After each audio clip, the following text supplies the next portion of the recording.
कंचन माटी मानै, नह निंदिया नह उस्तत जाकै, लोभ मोह अभिमाना, हरख सोग ते रहै नियारो, नाहे मान अपमाना। आसा मनसा सगल त्यागै,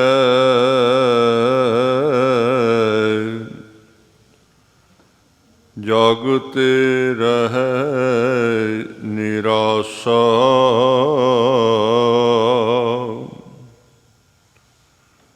काम क्रोध जेह परसै नाहिन,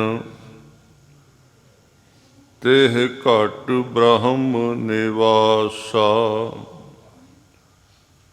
गुर कृपा जेह नर को कीनी,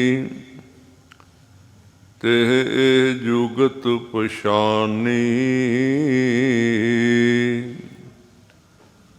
नानक लीन पहो गोबिंद स्यों, ज्यों पानी संग पानी। ठीकर फोर दिलीस सिर,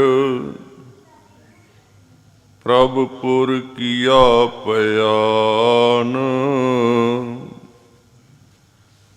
तेग बहादुर सी किरिया, करी न किन्हू आन। सतगुरु गरीब नवाज दसां पातशाहियां दे ਸਰੂਪ ਗੁਰਤਾ ਗੱਦੀ ਤੇ ਬਿਰਾਜਮਾਨ ਸਤਿਗੁਰੂ ਆਦਿ ਸ੍ਰੀ ਗੁਰੂ ਗ੍ਰੰਥ ਸਾਹਿਬ ਜੀ ਮਹਾਰਾਜ ਸੱਚੇ ਪਾਤਸ਼ਾਹ ਜੀ, ਆਪ ਜੀ ਦੀ ਹਜ਼ੂਰੀ ਵਿੱਚ ਸੱਜ ਬੈਠੇ ਗੁਰੂ ਖਾਲਸਾ ਸਾਧ ਸੰਗਤ ਜੀਓ, ਆਪ ਜੀ ਕਲਗੀਧਰ ਪਾਤਸ਼ਾਹ ਦੇ ਚਰਨ ਛੂ ਅਸਥਾਨ ਗੁਰਦੁਆਰਾ ਸਾਹਿਬ ਵਿਖੇ ਅੱਜ ਸਤਿਗੁਰੂ ਗੁਰੂ ਤੇਗ ਬਹਾਦਰ ਸਾਹਿਬ ਜੀ ਦੀ ਸ਼ਹੀਦੀ ਵਾਲੇ ਦਿਨ ਗੁਰੂ ਚਰਨਾਂ ਵਿੱਚ ਹਾਜ਼ਰ ਹੋਏ ਹੋ। ਆਓ ਸਤਿਗੁਰਾਂ ਨੂੰ ਯਾਦ ਕਰੀਏ, ਜੀਵਨ ਸਫਲ ਕਰੀਏ। ਇੱਕ ਵਾਰੀ ਸਾਰੇ ਗੁਰੂ ਫਤਿਹ ਗੱਜ ਵੱਜ ਕੇ ਬੁਲਾਓ। ਵਾਹਿਗੁਰੂ ਜੀ ਕਾ ਖਾਲਸਾ, ਵਾਹਿਗੁਰੂ ਜੀ ਕੀ ਫਤਿਹ। ਸਤਿਗੁਰੂ ਜੀ ਨੇ ਧਰਮ ਵਾਸਤੇ, ਸੱਚ ਵਾਸਤੇ ਸ਼ਹਾਦਤ ਦਿੱਤੀ ਹੈ ਔਰ ਸਾਡੇ ਵਾਸਤੇ ਪੂਰਨਾ ਪਾਇਆ ਹੈ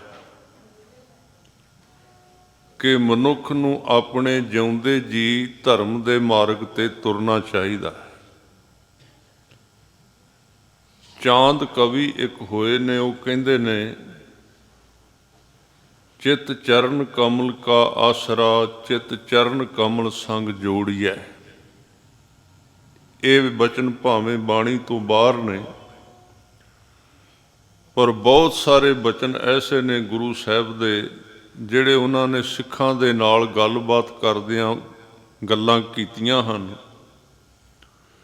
ਅਤੇ ਉਹ ਬਚਨ ਫਿਰ ਕਿਸੇ ਨਾ ਕਿਸੇ ਸਿੱਖ ਨੇ ਉਹਨੂੰ ਕਾਵਿ ਰੂਪ ਦਿੱਤਾ ਹੈ। ਇਹ ਵੀ ਇੱਕ ਗੁਰਸਿੱਖ ਸਿੱਖ ਕਵੀ ਹੈ, ਚਾਂਦ ਭਾਟ। ਭੱਟ ਦਾ ਮਤਲਬ ਗਾਉਣ ਵਾਲਾ, ਚਾਂਦ ਉਹਦਾ ਨਾਮ ਹੈ। ਉਹ ਕਹਿੰਦਾ, ਸਤਿਗੁਰਾਂ ਤੋਂ ਮੈਂ ਇਹ ਪੁੱਛਿਆ ਸੀ ਕਿ ਆਪਣੇ ਭੱਜਦੇ ਹੋਏ, ਦੌੜਦੇ ਹੋਏ ਚਿੱਤ ਨੂੰ ਰੋਕਾਂ ਕਿਵੇਂ। ਇਹ ਮਨ ਜਿਹੜਾ ਇੱਕ ਖਿਣ ਵਾਸਤੇ ਵੀ ਟਿਕਦਾ ਨਹੀਂ, ਇਹਨੂੰ ਕਿਹੜੇ ਤਰੀਕੇ ਨਾਲ ਰੋਕਿਆ ਜਾਏ। ਤੇ ਸਤਿਗੁਰੂ ਤੇਗ ਬਹਾਦਰ ਸਾਹਿਬ ਮਹਾਰਾਜ ਜੀ ਕਹਿੰਦੇ ਨੇ ਇੱਕੋ ਹੀ ਤਰੀਕਾ ਹੈ, ਅਕਾਲ ਪੁਰਖ ਦੇ ਚਰਨ ਕਮਲ।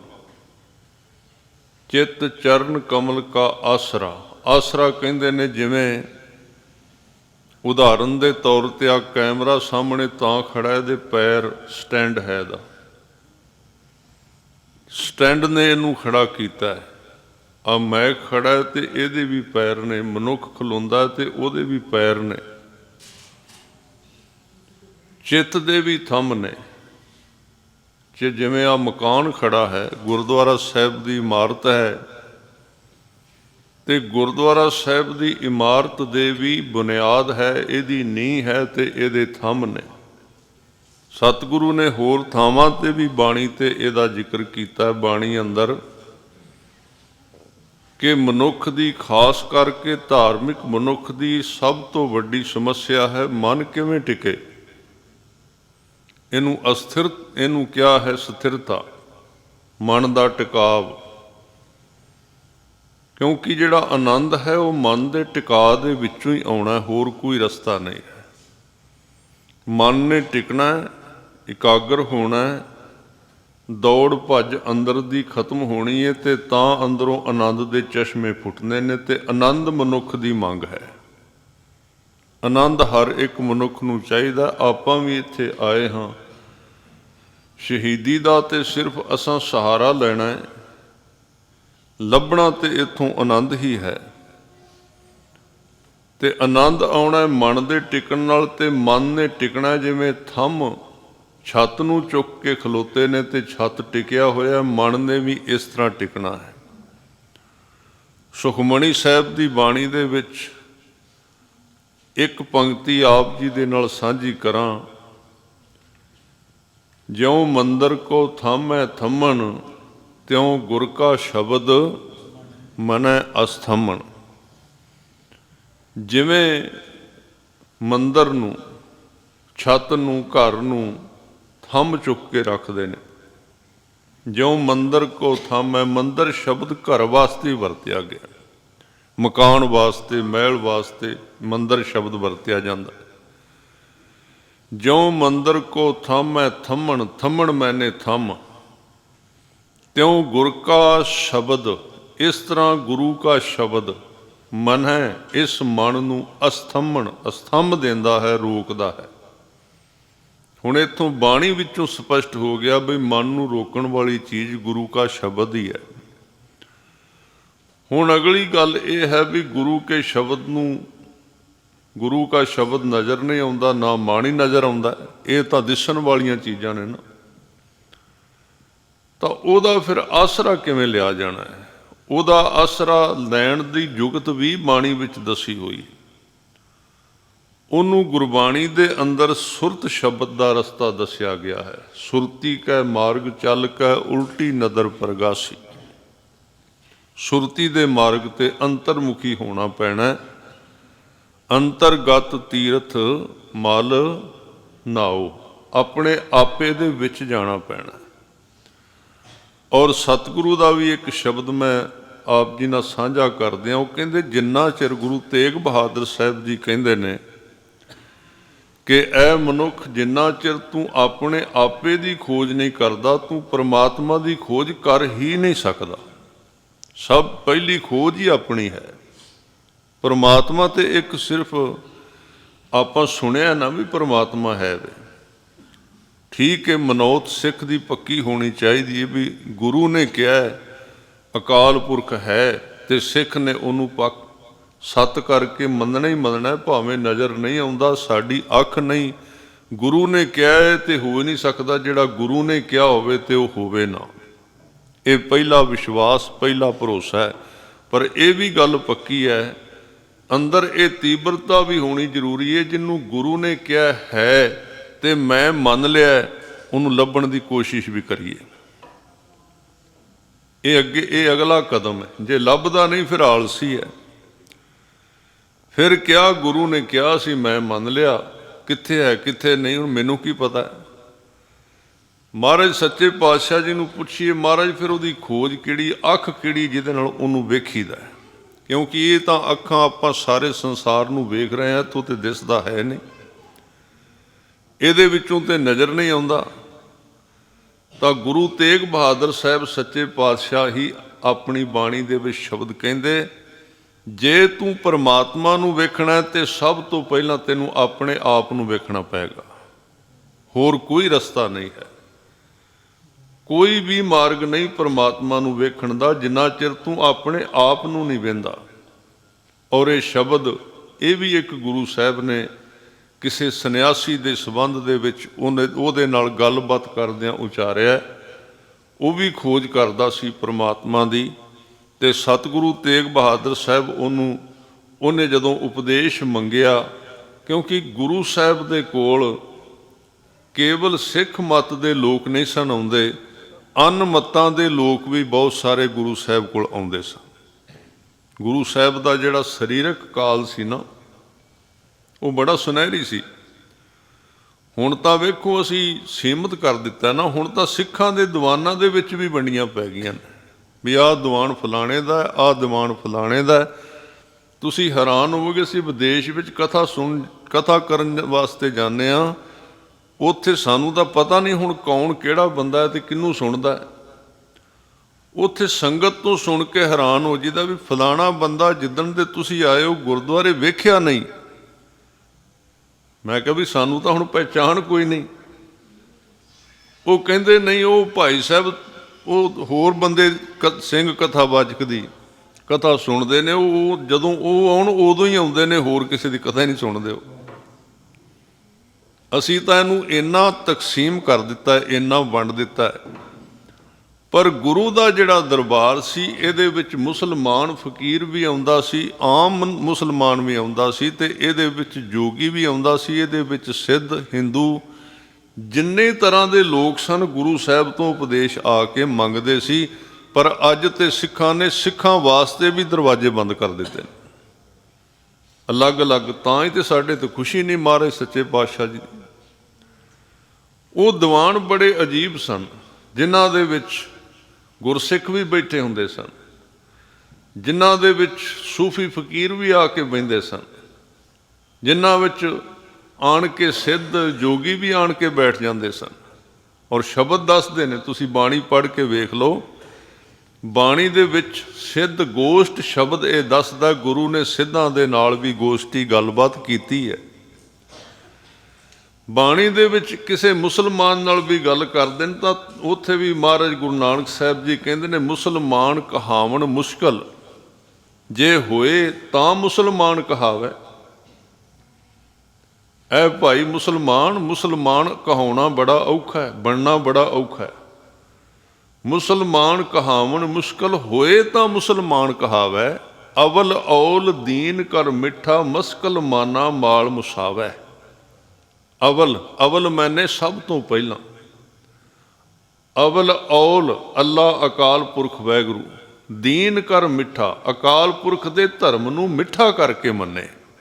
ਹੁਣ ਇੱਥੇ ਬੈਠੇ ਆ ਨਾ, ਕਿਸੇ ਭਾਗਾਂ ਵਾਲੇ ਦਾ ਹੋਏਗਾ ਸਰੀਰ ਜਿਹੜਾ ਇਸ ਥਾਂ ਨੂੰ ਤੇ ਕੀਰਤਨ ਨੂੰ ਤੇ ਕਥਾ ਨੂੰ ਮਿੱਠਾ ਕਰਕੇ ਮੰਨਦਾ ਹੋਵੇਗਾ, ਨਹੀਂ ਤੇ ਸਰੀਰ ਵਿਰੋਧ ਕਰੇਗਾ। ਸਰੀਰ ਕਈ ਮਨ ਵਿਰੋਧ ਕਰੇਗਾ, ਮਨ ਕਹੇਗਾ ਅੰਦਰੋਂ ਵੀ ਅੱਜ ਸੀਰੀਅਲ ਚੱਲਦਾ ਸੀ ਟੈਲੀਵਿਜ਼ਨ ਵਿੱਚ, ਇੰਨਾ ਚਿਰ ਤੇ ਸੌਂ ਲੈਣਾ ਸੀ, ਕਥਾ ਤੇ ਸਵੇਰੇ ਆਉਂਦੀ ਟੈਲੀਵਿਜ਼ਨ 'ਚ, ਉੱਥੋਂ ਸੁਣ ਲਾਂਗੇ। ਕਿੰਨੀਆਂ ਵਿਰੋਧ ਕਰੇਗਾ ਨਾ, ਮਨ ਦੇ ਤਰੀਕੇ ਨੇ ਵਿਰੋਧ ਕਰਨ ਦੇ ਸਰੀਰ ਦੇ। ਇਹ ਸਰੀਰ ਤੇ ਮਨ ਮਿੱਠਾ ਕਰਕੇ ਨਹੀਂ ਮੰਨ ਰਿਹਾ ਇਸ ਚੀਜ਼ ਨੂੰ, ਪਰ ਫਿਰ ਵੀ ਭਾਗ ਨੇ, ਕਿਉਂਕਿ ਸਰੀਰ ਤੇ ਮਨ ਤੋਂ ਬਿਨਾਂ ਅਸੀਂ ਫਿਰ ਵੀ ਇਹਨੂੰ ਦੱਬ ਕੇ ਇੱਥੇ ਬੈਠੇ ਹਾਂ। ਇੱਕ ਸੰਘਰਸ਼ ਹੈ, ਮਨ ਨਹੀਂ ਚਾਹੁੰਦਾ, ਪਰ ਕੌੜੀ ਦਵਾਈ ਨੂੰ ਖਵਾਉਣ ਵਾਸਤੇ ਅਸੀਂ ਕਹਿੰਦੇ ਹਾਂ ਖਾ ਲੈ, ਚੰਗਾ ਰਹੇਗਾ, ਟਾਈਮ ਗੁਜ਼ਰ ਜਾਣਾ, ਫਿਰ ਸਰੀਰ ਨਹੀਂ ਰਹਿਣਾ, ਫਿਰ ਕੰਮ ਨਹੀਂ ਆਉਣਾ ਕਿਸੇ ਚੀਜ਼ ਨੇ। ਇੰਨੇ ਹੀ ਕੰਮ ਆਉਣਾ ਜਿਹੜੀਆਂ ਘੜੀਆਂ ਤੇਰੀਆਂ ਇੱਥੇ ਲੰਘ ਜਾਣਗੀਆਂ, ਇਹਨਾਂ ਨੇ ਤੇਰੇ ਨਾਲ ਲਿਖੇ ਜਾਣਾ। ਪਰ ਅੱਜ ਨਹੀਂ, ਇਹਦਾ ਦਲੀਲ ਨਾਲ ਵੀ ਇਹਦਾ ਖੰਡਨ ਹੋ ਸਕਦਾ। ਤਾਂ ਇੱਥੇ ਦੀਨ ਨੂੰ ਮਿੱਠਾ ਕਰਕੇ ਮੰਨਣ ਵਾਲਾ ਮੁਸਲਮਾਨ ਕਿਹਾ ਗਿਆ, ਜਿਹੜਾ ਧਰਮ ਨੂੰ ਮਿੱਠਾ ਕਰਕੇ ਮੰਨਦਾ ਹੈ, ਸਚਾਈ ਨੂੰ ਮਿੱਠਾ ਕਰਕੇ ਮੰਨਦਾ ਹੈ। ਅਵਲ ਔਲ ਦੀਨ ਕਰ ਮਿੱਠਾ ਮਸਕਲ ਮਾਨਾ। ਮਸਕਲ ਕਹਿੰਦੇ ਨੇ ਰੇਗ ਮਾਰ ਨੂੰ। ਅੱਜ ਕੱਲ੍ਹ ਵੀ ਦੁਕਾਨਾਂ ਤੇ ਰੇਗ ਮਾਰ, ਜਿਵੇਂ ਕਿਸੇ ਥਾਂ ਤੇ ਜੰਗਾਲ ਲੱਗ ਜਾਏ ਨਾ ਤੇ ਟੁਕੜਾ ਮਿਲਦਾ ਜਿਹਦੇ ਨਾਲ ਜੰਗਾਲ ਲਾਈਦਾ। ਮਸਕਲ ਮਾਨਾ, ਮਾਨਾ ਦਾ ਮਤਲਬ ਮਨ ਦਾ ਮਾਣ। ਮਾਣ ਨੂੰ ਛੱਡਣਾ ਬਹੁਤ ਔਖਾ ਹੈ।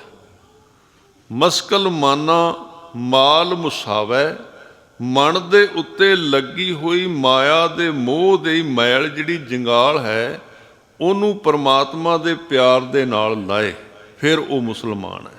ਇਹਦਾ ਮਤਲਬ ਮੁਸਲਮਾਨ ਦੇ ਨਾਲ ਗੱਲਾਂ ਕੀਤੀਆਂ ਗੁਰੂ ਸਾਹਿਬ ਨੇ। ਇੱਥੇ ਗੱਲ ਮੈਂ ਜਿਹੜੀ ਤੁਹਾਡੇ ਨਾਲ ਕਰ ਰਿਹਾ ਸੀ ਕਿ ਗੁਰੂ ਤੇਗ ਬਹਾਦਰ ਸਾਹਿਬ ਜੀ ਕਹਿੰਦੇ ਨੇ, ਆਪ ਪਰਮਾਤਮਾ ਨੂੰ ਤੂੰ ਲੱਭਣਾ ਤੇ ਆਪਣੇ ਆਪ ਨੂੰ ਪਹਿਲਾਂ ਲੱਭ। ਤੂੰ ਆਪ ਹੀ ਗਵਾਚਾ ਹੋਇਆ, ਰੱਬ ਨੂੰ ਕਿੱਥੋਂ ਲੱਭੇਗਾ? ਅਜੇ ਤੇ ਤੂੰ ਆਪ ਹੀ ਗਵਾਚਿਆ ਹੋਇਆ, ਤੂੰ ਆਪਣੇ ਆਪ ਨੂੰ ਲੱਭ ਪਹਿਲਾਂ।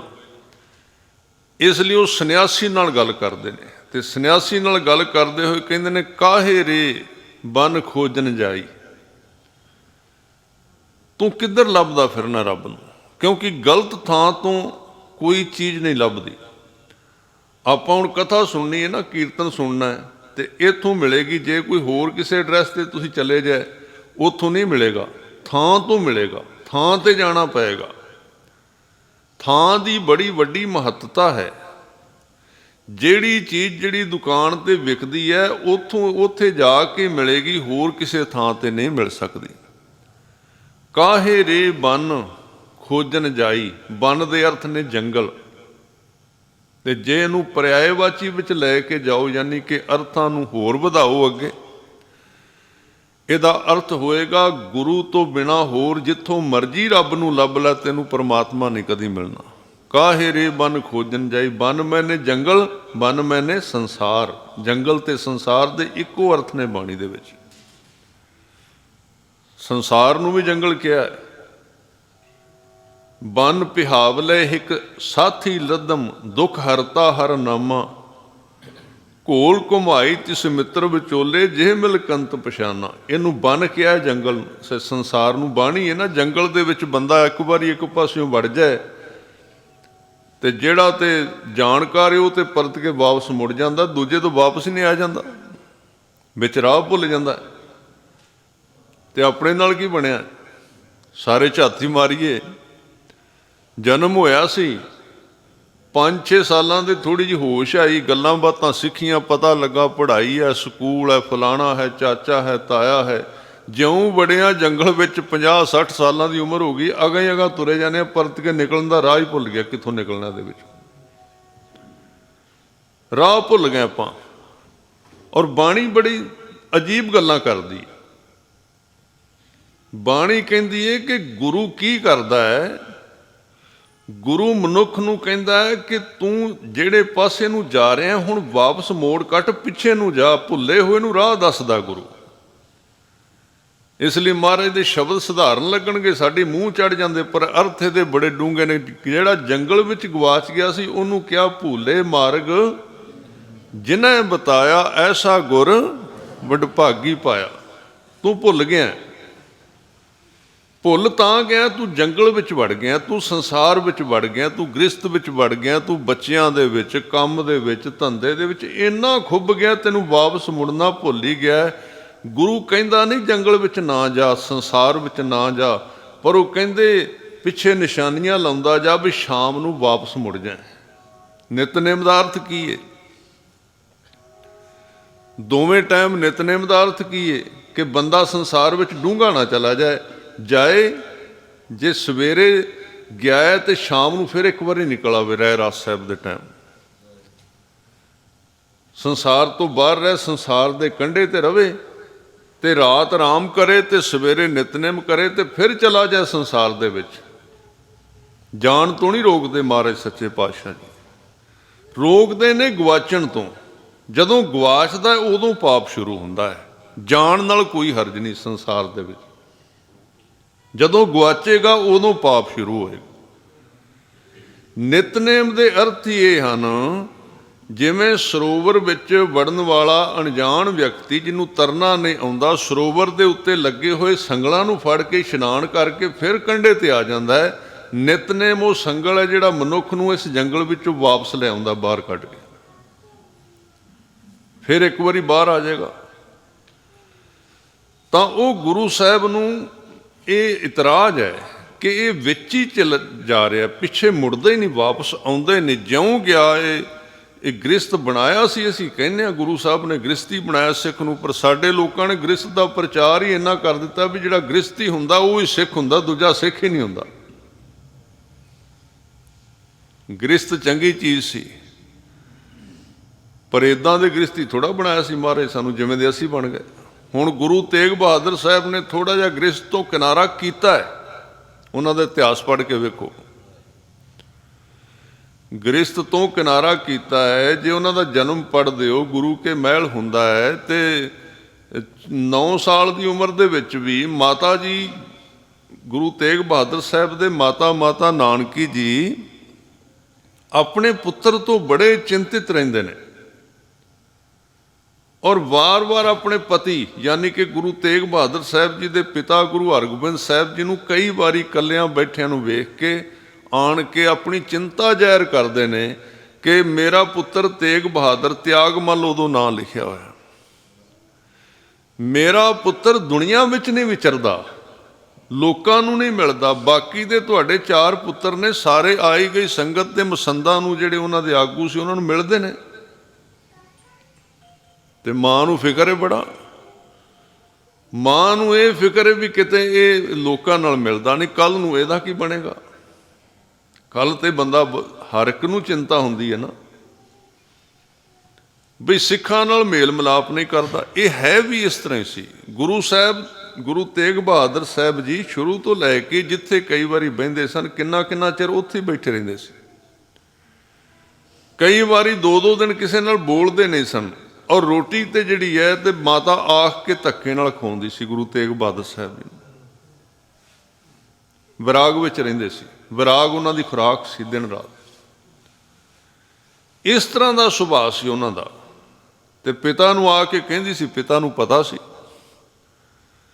ਪਿਤਾ ਨੂੰ ਪਤਾ ਸੀ ਕਿ ਇਹ ਸਰੀਰ ਕਿਸ ਕੰਮ ਵਾਸਤੇ ਬਣਿਆ ਹੋਇਆ ਹੈ, ਇਹਨੇ ਕੰਮ ਕੀ ਕਰਨਾ ਹੈ। ਹਰ ਇੱਕ ਕੰਮ ਦੀ ਤਿਆਰੀ ਹੁੰਦੀ ਹੈ, ਕੋਈ ਕੰਮ ਇੱਕਦਮ ਨਹੀਂ ਹੋ ਜਾਂਦਾ। ਇਹ ਜਨਮਾਂ ਦੀਆਂ ਖੇਡਾਂ ਨੇ।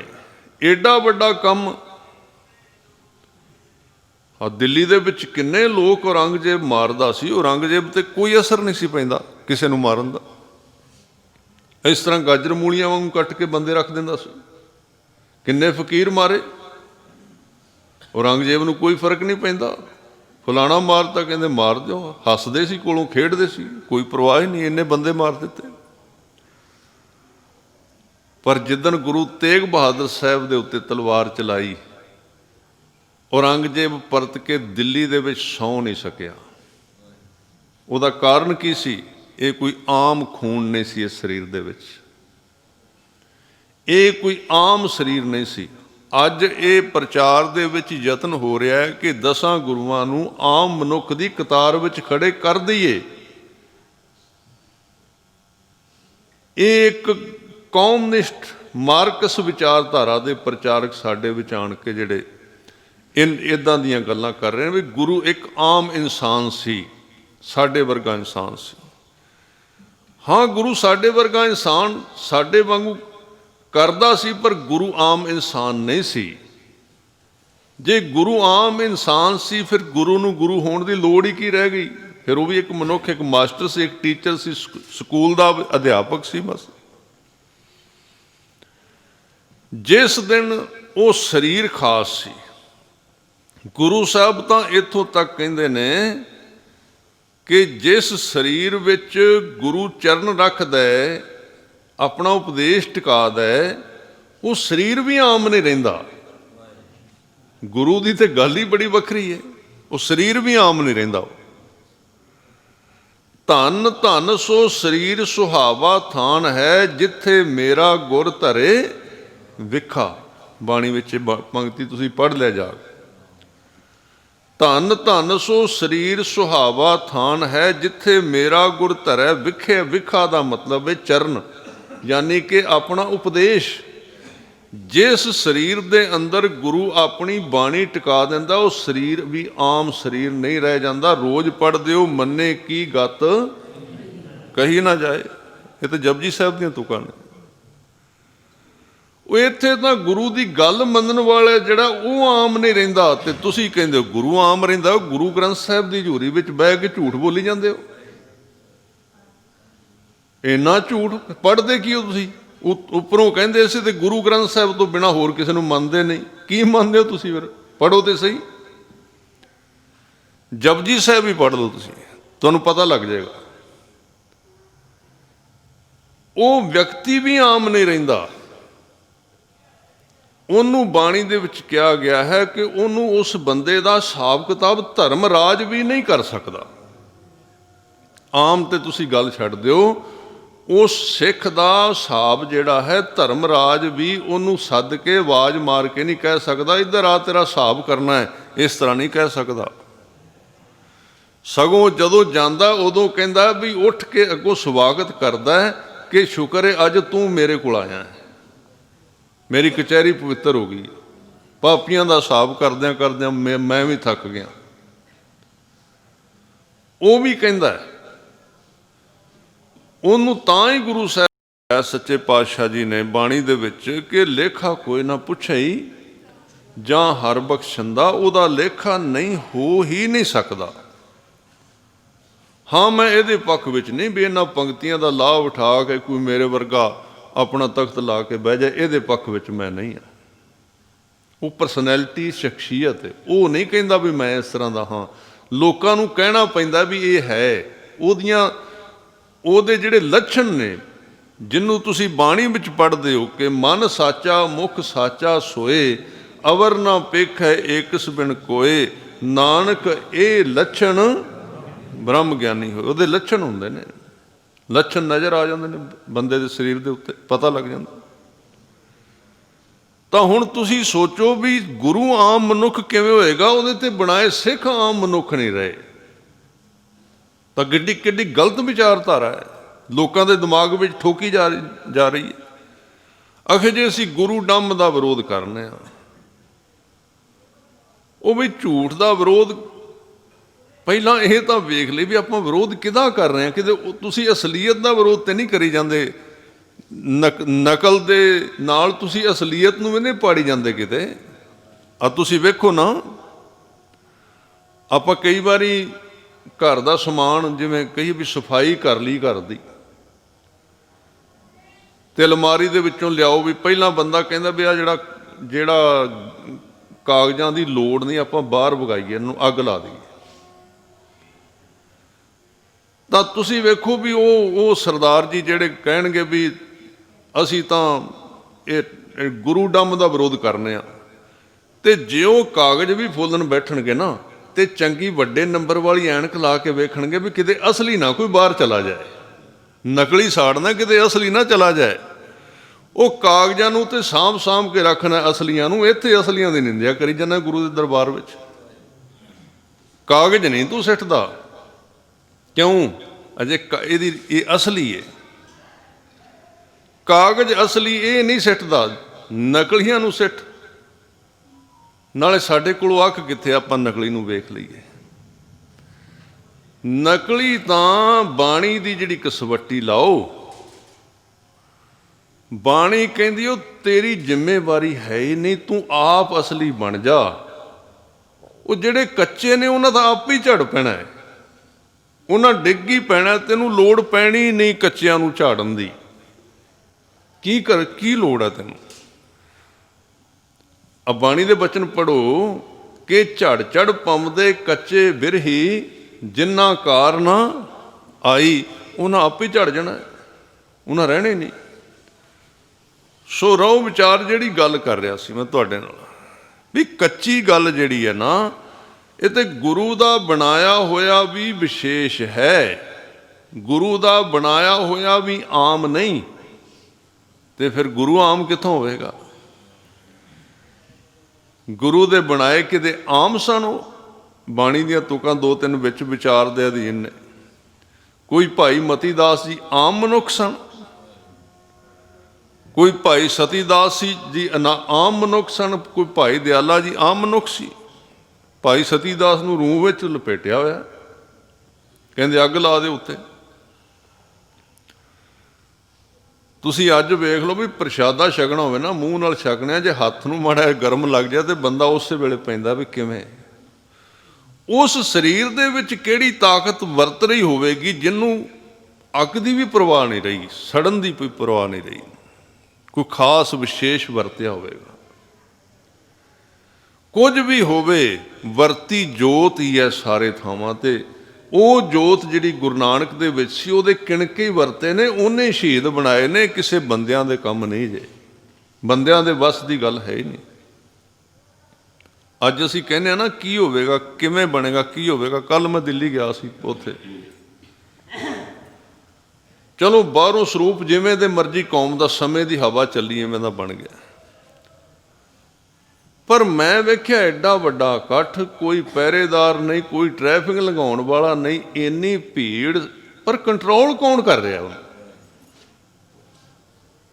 ਸਾਡੇ ਵਰਗੇ ਭਾਵੇਂ ਸਟੇਜ ਤੇ ਆਪਾਂ ਕਹੀ ਜੇ ਵੀ ਅਸੀਂ ਕੰਟਰੋਲ ਕਰ ਰਹੇ ਹਾਂ, ਠੀਕ ਹੈ, ਕੁਝ ਜ਼ਿੰਮੇਵਾਰੀਆਂ ਬੰਦਾ ਨਿਭਾਉਂਦਾ, ਉਹ ਕੁਝ ਨਿਭਾ ਸਕਦਾ ਹੈ। ਪਰ ਸਾਧ ਸੰਗਤ ਜੀ 500 ਤੋਂ ਵੱਧ ਬੰਦਾ ਹੋਵੇ ਤੇ ਸੰਭਾਲਿਆ ਨਹੀਂ ਜਾਂਦਾ। ਉੱਥੇ ਤੇ ਲੱਖ ਦੇ ਨੇੜੇ ਬੰਦਾ ਬੈਠਾ ਹੋਇਆ, ਤੇ ਸੌੜੇ ਥਾਵਾਂ ਤੇ ਸਾਰੇ, ਤੇ ਇੰਜ ਸ਼ਾਂਤ ਤੇ ਇੰਨੇ ਖੁਸ਼। ਮੈਂ ਉਹਨਾਂ ਦੇ ਚਿਹਰੇ ਵੇਖੇ ਉੱਥੇ ਠੰਡ ਦਾ ਪਤਾ ਵੀ ਨਹੀਂ। ਮੈਂ ਇੱਥੇ ਸੋਚਦਾ ਸੀ ਵੀ ਬਹੁਤ ਕੰਮ ਖਰਾਬ ਹੋ ਗਿਆ, ਵੀ ਠੰਡ ਦਾ ਟਾਈਮ ਹੈ ਤੇ ਬਣੇਗਾ ਕੀ, ਉੱਥੇ ਠੰਡ ਹੈ ਹੀ ਨਹੀਂ। ਤੇ ਉਹ ਤਾਂ ਅੰਜ ਜਿਵੇਂ ਕਾਨੂੰਵਾਨ ਦੀ ਛੰਭ ਬਣੀ ਹੋਈ ਹੈ, ਇਸ ਤਰ੍ਹਾਂ ਉੱਥੇ ਡੇਰਾ ਲੱਗਾ ਹੋਇਆ। ਉਹ ਜਿਵੇਂ ਇੱਕ ਕਹਿ ਰਿਹਾ ਸੀ, ਉਹ ਕਹਿੰਦਾ ਮੈਂ ਤੇ ਇੱਕ ਤੋਂ ਦੂਜੀ ਸਬਜ਼ੀ ਘਰ ਸਾਰੀ ਉਮਰ ਨਹੀਂ ਸੀ ਵੇਖੀ, ਇੱਥੇ ਤੇ 5-5 ਮਿਲਦੀਆਂ ਨੇ। ਹੁਣ ਉੱਥੇ ਕੀ ਹੈ, ਉਸ ਥਾਂ ਤੇ ਉਹ ਜਿਹੜੀ ਜੋਤ ਹੈ ਨਾ, ਉਹਦੀ ਤਾਕਤ ਕਦੀ ਕਦੀ ਵਰਤ ਕੇ ਵਿਖਾਉਂਦੀ ਹੈ ਵੀ ਐਵੇਂ ਨਾ ਝੁਰਿਆ ਕਰ ਵੀ ਕੀ ਬਣੇਗਾ, ਕੌਮ ਦੇ ਕੋਲ ਕੁਝ ਰਿਹਾ ਹੀ ਨਹੀਂ। ਕਈ ਵਾਰੀ ਅਸੀਂ ਕਥਾਵਾਜੀ ਵੀ ਕਹਿ ਦਿੰਦੇ ਹਾਂ, ਕੋਈ ਨਹੀਂ ਰਿਹਾ ਪੰਜਾਬ ਦੇ ਪੱਲੇ, ਕੋਈ ਨਹੀਂ, ਇਹਨਾਂ ਦੇ ਮੂੰਹ 'ਚ ਹੀ ਰਹਿੰਦਾ ਬਸ। ਉਹ ਸਗੋਂ ਗੁਰੂ ਦਾ ਕਹਿੰਦਾ ਇੱਕ ਨੂੰ 1.25 ਲੱਖ ਕਹਿ, ਤੂੰ 1.25 ਲੱਖ ਨੂੰ ਇੱਕ ਕਹੀ ਜਾਣਾ। ਕੌਮ ਜੀ ਨਸ਼ਾ ਬੜਾ ਹੋ ਗਿਆ। ਮੈਂ ਵਿਦੇਸ਼ ਜਾਂਦਾ ਸੀ ਨਾ, ਤੇ ਕਈ ਵਾਰੀ ਉਹਨਾਂ ਨੂੰ ਕਹਿਣਾ, ਕਿਤੇ ਜਾਣਾ ਘਰ ਦੇ ਵਿੱਚ, ਕਹਿੰਦੇ ਬੱਚਿਆਂ ਨੂੰ ਦੱਸੋ ਬਈ ਇਹਨਾਂ ਨੂੰ ਕੁਝ ਸੁਣਾਓ ਕੁਝ। ਮੈਂ ਕਿਹਾ ਵੀ ਪੰਜਾਬ ਗਏ ਹੋ? ਨਾ ਪੰਜਾਬ ਕਿੱਥੇ ਜਾਣਾ, ਪੰਜਾਬ ਤੇ ਸਾਰੇ ਲੋਕ ਨਸ਼ੇ ਨਾਲ ਮਰ ਰਹੇ ਨੇ, ਉੱਥੇ ਨਸ਼ਾ ਬੜਾ ਹੋ ਰਿਹਾ। ਅੱਜ ਤੋਂ 5 ਸਾਲ ਦੀ ਪਹਿਲਾਂ ਗੱਲ ਹੈ। ਮੈਂ ਕਿਹਾ ਵੀ ਤੁਸੀਂ ਘਰ ਟੈਲੀਵਿਜ਼ਨ ਰੱਖਿਆ, ਕੋਈ ਪੰਜਾਬੀ ਚੈਨਲ ਵੇਖਦੇ ਹੋ? ਨਾ ਪੰਜਾਬ ਦਾ ਕੀ ਵੇਖਣਾ ਹੋਇਆ, ਪੰਜਾਬ ਤਾਂ ਖਤਮ ਹੋ ਗਿਆ। ਮੈਂ ਕਿਹਾ ਪੰਜਾਬ ਖਤਮ ਨਹੀਂ ਹੋਇਆ, ਇਹ ਤੁਹਾਡਾ ਭੁਲੇਖਾ ਹੈ। ਇੱਕ ਕਵੀ ਹੋਏ ਨਰਿੰਦਰ ਸਿੰਘ ਸੋਚ, ਬੜੀ ਸੋਹਣੀ ਕਵਿਤਾ ਲਿਖਦੇ ਸੀ। ਮੈਂ ਗੱਲ ਉਹਨਾਂ ਦੀ ਬਹੁਤ ਸੁਣਾਉਣਾ, ਉਹਨਾਂ ਕੋਟ ਕਰਨਾ। ਉਹ ਕਹਿੰਦੇ ਸੀ ਵੀ ਕਿਸੇ ਨੇ ਪੁੱਛਿਆ ਵੀ ਕੋਈ ਪਤਿਤ ਬੜੇ ਹੋ ਗਏ ਨੌਜਵਾਨ, ਉਹ ਕਹਿੰਦੇ ਕੋਈ ਨਹੀਂ, ਫਿਕਰ ਨਾ ਕਰੋ, ਤੁਸੀਂ ਇਹਨਾਂ ਨੂੰ ਨਫ਼ਰਤ ਨਾ ਕਰੋ, ਪਿਆਰ ਕਰੋ ਇਹਨਾਂ ਨੂੰ। ਉਹ ਕਹਿੰਦੇ ਵੀ ਜੰਗਲ ਨੂੰ ਅੱਗ ਲੱਗੀ ਸੀ, ਜੰਗਲ ਦੇ ਵਿੱਚ ਤਾਂ ਕਿਰਪਾਨ ਪਈ ਸੀ, ਤਲਵਾਰ ਤੇ ਮਿਆਨ ਚੜੀ ਹੋਈ ਸੀ। ਉਸ ਅੱਗ ਦੇ ਨਾਲ ਲੱਕੜ ਦੀ ਮਿਆਨ ਸੀ, ਮਿਆਨ ਸੜ ਗਈ, ਤੇ ਜਦੋਂ ਅੱਗ ਬੁਝੀ ਤਲਵਾਰ ਵਿੱਚੋਂ ਉਸੇ ਤਰ੍ਹਾਂ ਨਿਕਲ ਆਈ। ਇਹ ਕਹਿੰਦੇ ਸਮੇਂ ਦੀ ਅੱਗ ਬਲੀ ਹੈ, ਜਿਹੜਾ ਪਤਿਤਪੁਣਾ ਆਇਆ ਹੈ, ਸਿੱਖੀ ਦੀ ਜਿਹੜੀ ਚਿਣਗ ਹੈ ਇਹਨਾਂ ਦੇ ਅੰਦਰ, ਜਿੱਦਣ ਸਮਾਂ ਆਇਆ ਉਹ ਪ੍ਰਗਟ ਹੋ ਜਾਣੀ। ਉਹ ਅੱਜ ਮੈਂ ਦਿੱਲੀ ਜਾ ਕੇ ਵੇਖੀ ਹੈ।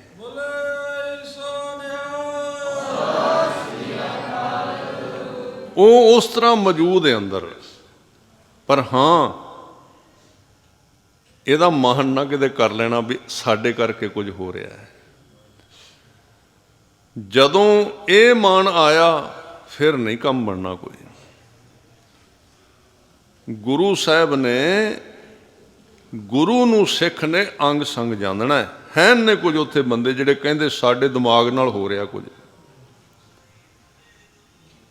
ਤੇ ਉਹ ਵੀ ਹੈ ਨੇ ਜਿਹੜੇ ਕਹਿੰਦੇ ਗੁਰੂ ਕਰ ਰਹੇ ਸਭ ਕੁਝ। ਚਿਣ ਉਹ ਜਿਹੜੀ ਜੋਤ ਹੈ ਉਹ ਕਰ ਰਹੀ ਹੈ।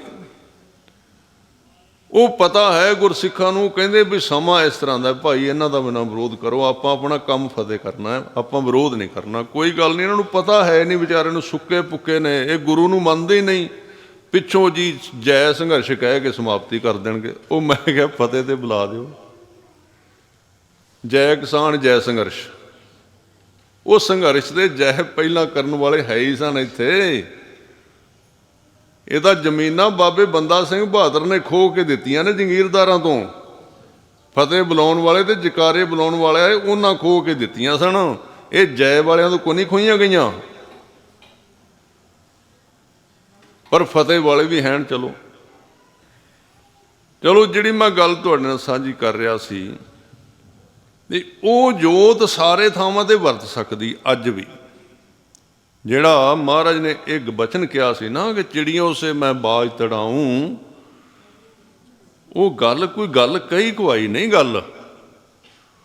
ਉਹ ਜੇ ਗੁਰੂ ਚਾਹੇ ਤੇ ਚਿੜੀਆਂ ਤੋਂ ਬਾਜ ਤੜਾ ਸਕਦਾ ਹੈ, 1.25 ਲੱਖ ਨਾਲ ਇੱਕ ਲੜਾ ਸਕਦਾ ਹੈ।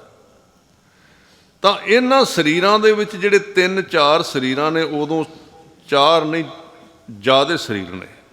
ਭਾਈ ਮਤੀ ਦਾਸ ਜੀ, ਭਾਈ ਸਤੀ ਦਾਸ ਜੀ, ਭਾਈ ਦਿਆਲਾ ਜੀ, ਭਾਈ ਜੈਤਾ ਜੀ, ਭਾਈ ਬਾਬਾ ਜੀਵਨ ਸਿੰਘ ਜੀ, ਤੇ ਭਾਈ ਲੱਖੀ ਸ਼ਾਹ ਵਣਜਾਰਾ ਤੇ ਉਹਦਾ ਪੁੱਤਰ ਨਗਾਈਆ। ਇਹ 5 ਤੇ ਗਿਣਨ ਵਿੱਚ ਆਉਂਦੇ ਨੇ ਨਾ।